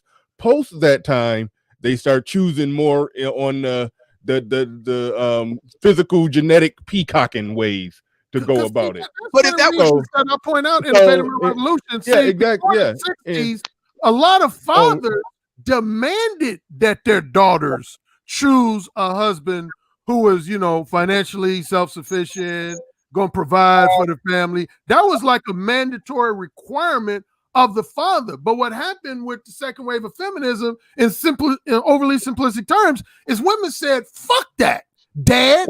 Fuck that." Hold on. Also, ARC, they got a big dick. I don't want the nigga who's responsible and got a good job and all that shit. I want the dude who's fine and got a big dick gonna make me come. My body, my choice. Also, ARC, that there are no more fathers. Again, that's why I keep telling you. Exactly. Listen, fathers ain't in the 90s like they used to be. Just real quick, and let me say this: in the 90s was the last big boom right before the final fucking divorce boom, especially for the black community. So the 90s was literally would have been the 80s. The 80s was the last existence of the black family, in the majority.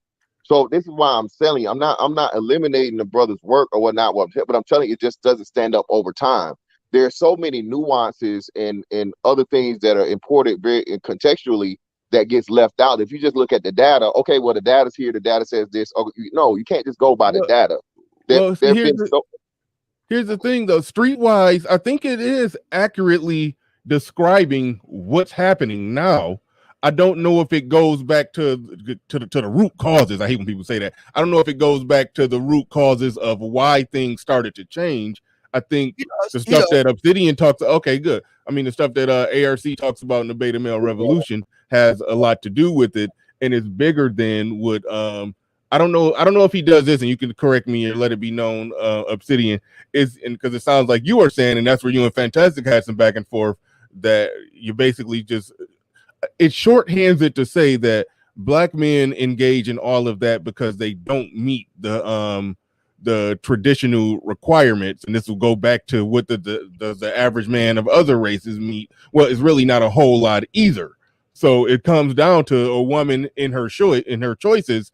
Do she want to get on board with a man who makes okay money because that's the better outcome for her life and in the life of her children? Or does she just want to be free and make her own money and do what ARC talking about, find a dude with a big dick who can make her come? But if that was true, then we wouldn't have this passage by E. Anderson himself. If the argument is that black women want to just go ahead and just choose hot, sexy guys to have sex with because they can make their own money, then why would we have this passage in Anderson's book? In each sexual encounter, there is generally a winner and a loser.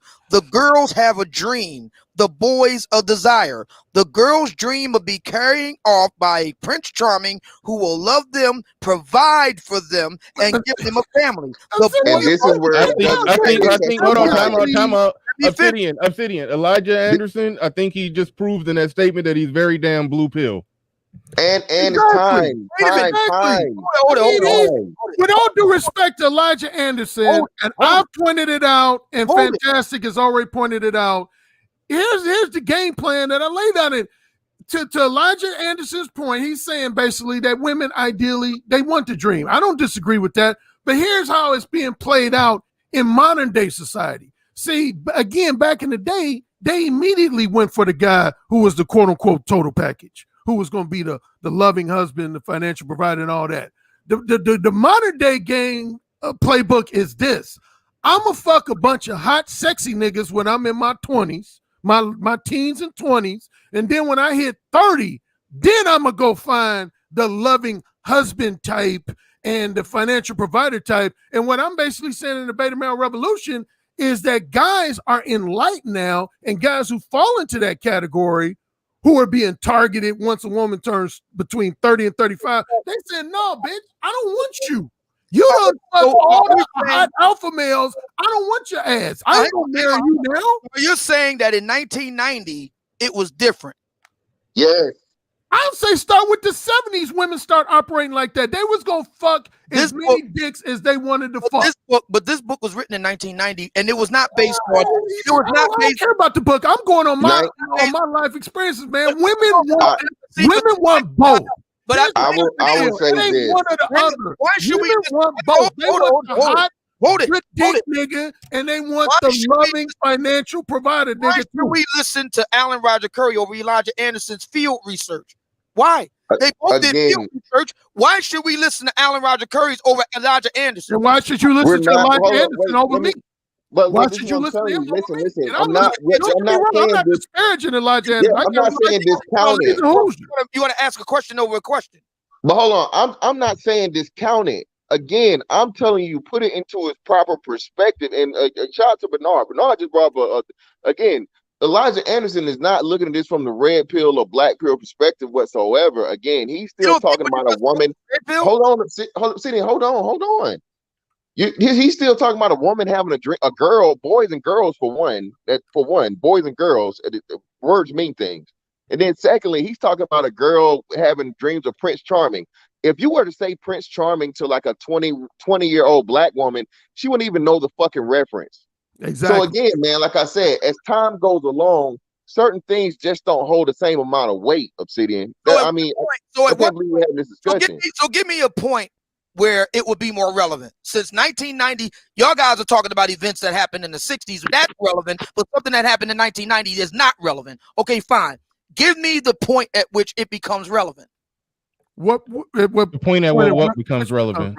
Yeah. Give me a point in the timeline in which what you're talking about is relevant. 1990 is not relevant. It's relevant today. Everything I'm saying is relevant today. Women ain't trying to find a total package. Why would a woman try to find a guy that's a total package when they can find 6 dudes to meet 6 specific niche needs? I wrote an article on O'Shea's site, the Negro Manosphere, about that. I said in today's society, women, they got a motherfucker for everything. If they want a guy to take them out to dinner, they got a motherfucker in their phone for that. If they got a guy to flatter them and entertain them, they got somebody in their phone for that. If they want a guy just for good dick, they got a guy. I've been that motherfucker in a woman's phone just for some dick. All right. Women saying, Alan, I don't need you for nothing other than some dick. It's interesting you say that because we have testimony. I want to bring another expert witness to the stand. Miss Atara Dallas on April 17, 2020, This is what she had to say. I'm not going to play the whole tape. We'll just play a snippet. No. We're not playing none of it. No. I can't hear her voice. We know who Tara Dallas is. She's a chick that said she got to string 5 nuggets together to make one. We got it. Now, did she sound like a happy camper to you, Bernard? No, I don't think these women are happy. I don't think these women are happy at all. Women are totally happy because they got different niche dudes. So hang on a second. So the question here is, if black women clearly are not happy with it, then what do we make to this? It seems to me that if black women are not happy with having to string together guys, and if black women are not happy, they will do it, but they're not happy with the idea of just getting a guy just for dick, then how do we explain Kevin Samuels? But here's my one counterpoint. I think they're waking up.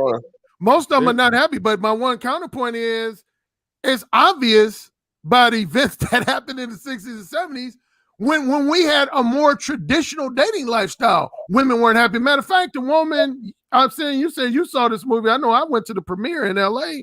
What's the white woman? I'm now forgetting her name. She did a movie called The Red Pill. And I know what you're talking about. I can't remember her name. Good movie though.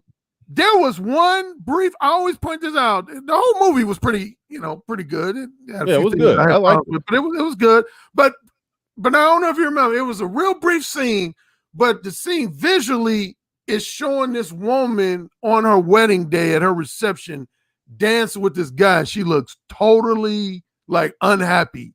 And the woman who did the film narrates, and I'm paraphrasing her words, but essentially she says there was a time where women, because their fathers chose their boyfriends and husbands, a lot of women ended up marrying guys that they were not genuinely physically attracted to, not genuinely sexually attracted to, but they knew that guy was going to be a financial provider, but in their hearts, they were not happy. And so when people say, Alan, because of the feminism, a lot of women are unhappy, and I don't disagree with that. I actually agree with that. There are a lot of unhappy women, but the reality is women in the 50s and 60s weren't fucking happy because they was married motherfuckers that didn't get their pussy wet. All right, I think the simple real quick. We go to pussy wet argument. What the fuck does that have to do with masculinity? I have a direct refutation of what Alan just said. This is from the Guardian website, and it is an article that came out in May 18th, 2016. Shout out to Solo TV 84. I want to move that super chat. Appreciate. Yeah, that was a great stream on Friday. Solo. Headline. Let me move that down. Headline: Gains in women's rights haven't made women happier. Why is that? Because they're women. Hang on. Let me finish. Since the 1970s, women in the United States and Europe have reported feeling less satisfied with their lives. Women are outliving men in every country in the world, despite facing higher levels of poverty than men, greater odds of encountering sexual violence, and many additional diverse forms of discrimination. But while women are living longer, it's unclear whether their well-being is showing comparable strides. As women gain political, economic, and social freedoms, one would expect that they should feel even more contented relative to men, but this is not so. The paradox of declining female happiness was pointed out by economists Betsy Stevenson and Justin Wolfers out of the University of Pennsylvania, Philadelphia represent, who happens to share a house and kids. They analyzed the happiness trends of U.S. citizens between 1970 and 2005 and found a surprising result. Stevenson and Wolfers discovered that American women rated their overall life satisfaction higher than men in the 1970s.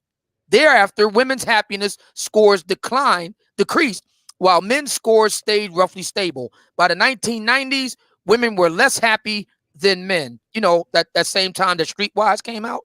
This relative unhappiness softened after the turn of the century, but men continue to enjoy a higher sense of subjective well-being that is at least as high, if not higher, than women's. So what's the purpose of that article? So to the argument that women were just equally unhappy back in the 50s, not true.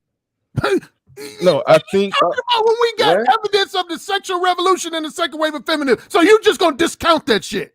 I just read to you. You're just gonna discount the second wave of feminism and the sexual revolution. Hold on. Time out. Wait a minute. Let me. It's kind of obvious. I do believe that they were happier. They got their freedom. They got diminishing returns on that, and now they're less happy. Buyer's remorse, Bernard. That's what it is. Buyer's remorse. Women had penis envy. Go look at Sigmund Freud for that. You know, I got to drop some names too. Sit and keep Freud, man. Anyway, listen. Women have buyer's remorse. To this discount what ARC is saying, because like you said, again, man, that's ridiculous. You can't just cite sources and talk about data and leave out the context. We leave out the context, of course, the data is going to stand alone, but we put it in the context. That's what makes everything make sense. Obsidian, once women got their actual freedom, that also comes with responsibility and having to do shit they never had to do before. A woman in the 50s, 40s, and possibly even 60s, she could be a stay-at-home wife, and her only responsibility was cooking, cleaning, taking care of kids. You jump now to 70s and the 90s, or the 90s. Jump to the 90s. Now this woman has to work an 8-hour job. She has to get a college education and raise a kid and be a wife. Because you said the 90s, right? That's what we're talking about, the 90s. Now after the 90s, that shit goes away because that was the divorce boom, and bitches just out here doing it on their own, and we don't give a fuck. But even still, now further, that doubles and triples down because they talk about how I can do bad all by myself. I don't need no man. When we know for a fact, yes, you do, because this is the highest level of antidepressants in the history of like mankind. So again, Obsidian, if you're just gonna throw stats and data, bro, yeah, you a champ. But when you put the context in there, bro, which is never gonna be really fleshed out or taken into consideration, that shit falls apart like a house of cards, man. All right. We are past the 3-hour mark. MOT was the lead off. I know a lot of people probably forgot at this point, but we're going to pass it to MOT. MOT going to get the last words in, then I'm going to try to read some super chats, and we're going to get off the air. But MOT, you got the mic for long as you need, long as you want. Hopefully technical issues are okay and you're not borging, even though there's a lot of borging on this stream. But go ahead, MOT. You can give your final thoughts, final analysis. Try not to take too many shots because I don't want another shootout to break out because we're trying to get up out of here. So go ahead, MOT, you got it. And he's not there. MOT, going once, going twice. All right. Well, while you waiting for MOT, I wanted to say real quick. Okay. Some people be surprised, but there was one thing MOT said that I actually, for the most part, agree with. Mm-hmm. Early on in the conversation, and this relates to the whole urban term of a guy being a homosexual. MOT said, I can't remember exact words, so I'm paraphrasing, but he said something to the effect that I think if guys are able to get pussy just based on their looks and their mouthpiece alone, that they're going to be unmotivated to really strive for a higher degree of career success. I admitted that on one of my videos in 2017. I said there was at least a brief period in my life where I had so many women taking care of me, not only provide me with easy sex, but a lot of them was paying my bills and shit to the point where I was like, shit, why do I need to go out and look for a job? Why do I need to, get my resume together? Okay. I'm fucking whenever I want to fuck. I got women paying for my bills. So I was like, shit. So you could say during that stretch, I was technically, for lack of a better term, what young guys call a homosexual. I didn't have any motivation. I was like, only motivation I had was to keep my body in shape and keep my grooming up. Other than that, I didn't care about no shit about, really trying to get out there and, as they call it, hit the grind, hit the road and hit the grind. So that was one thing he said that I actually did at least semi, if not fully, co-sign with. All right, Big Mac in the building, super chat. He says, women are never going to be happy based on a male logic standpoint. They prefer to be satisfied 18 to 32 versus being unhappy for a lifetime with the man they aren't attracted to. T. Rittler in the building, he says, Elijah Anderson wrote Streetwise to pathologize blackness to white society and paint black males as deviants to further support the push for a Fed crime. Well, that's I didn't know a crime bill was connected to that, but all right. Okay, but now one more thing, and then I'm gonna shut up permanently. I swear, I'm gonna shut up permanently. Just one more quick thing, but just to also add on to what I just said about that period in my life. There's two parts. If you remember, I referenced a comedic bit just within the last couple of weeks from Dave Chappelle. What did Dave Chappelle say one time when he's been interviewed about men's desire for ambition in correlation to women? He basically said, if a man could get top quality pussy living in a cardboard box, they would not be motivated to get beyond that cardboard box. And that's the reality, man.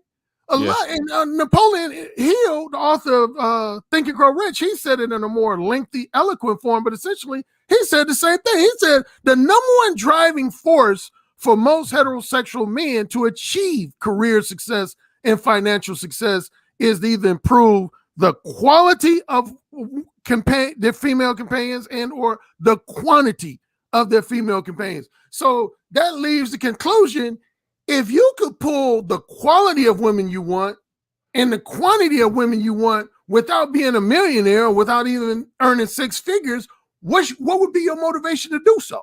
Other than just to prove all your doubters and haters wrong. But like I'm motivated to earn a lot of money because now I got a wife, I got a son I want to take care of. So that type of stuff motivates me now. But like when I was younger, I didn't give a fuck about that shit, man. I was getting the pussy I wanted. So it didn't matter. Anyway, that's my closing comments. I'm done for this conversation. Simon Landers in the building says, "Oh shit, no, you might not be done." ARC, can you name 5 white examples of Desmond Hatchett? You should be able to, since they greatly outnumber black men. I don't know exactly what it mean. Who the hell is Desmond Hatchett? Yeah, I didn't want to. I thought I was the only one who didn't know what it was. I didn't want to sound stupid. Okay, women got sexual liberation, but what comes with it, with that, is student debt, higher depression rates, 25% marriage rate. Their 30s, 40s are generally a train wreck. Thank you for the super chat.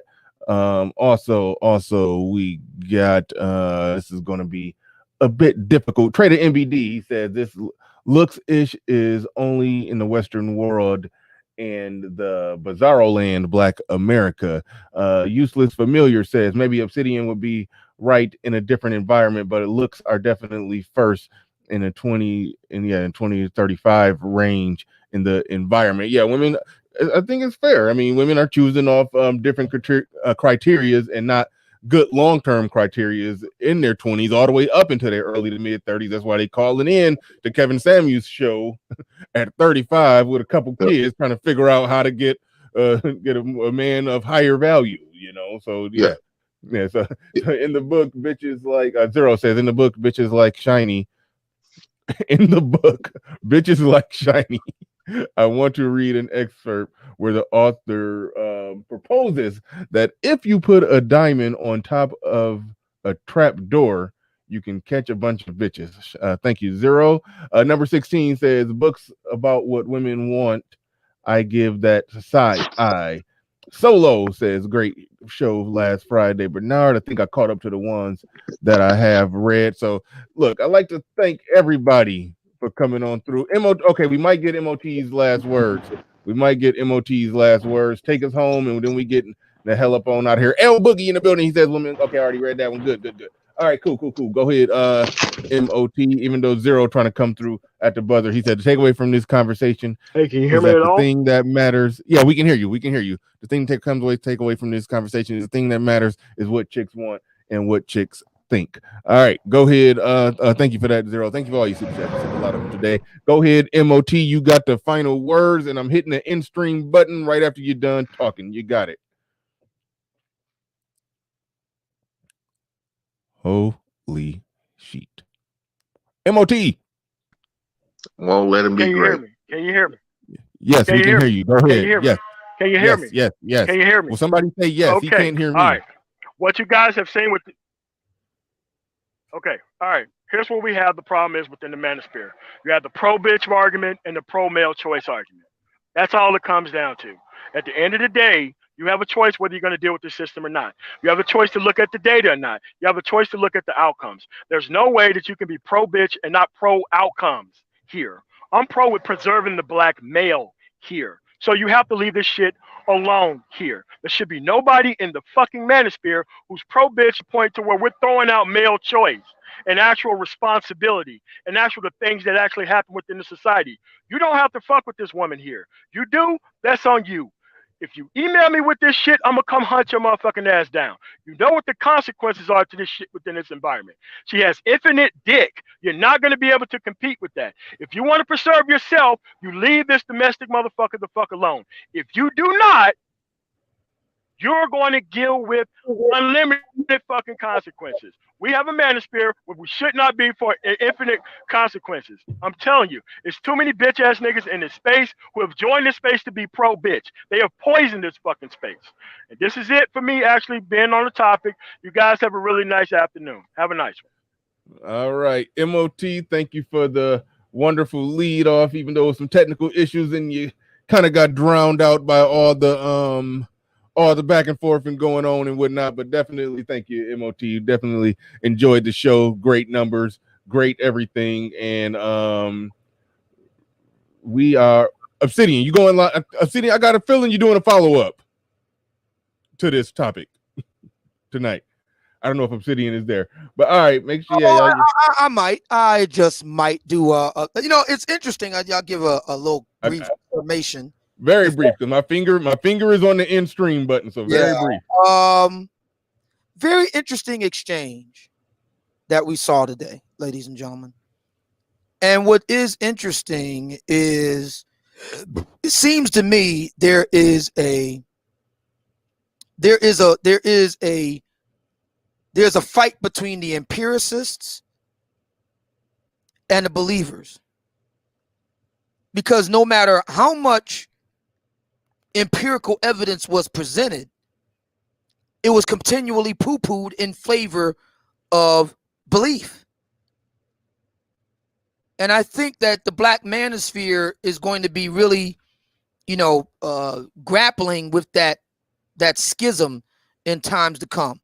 Is going to be the empirical evidence versus belief. And I thank you, Bernard. All right. Thank you. Thank everybody for coming through, man. Another great show.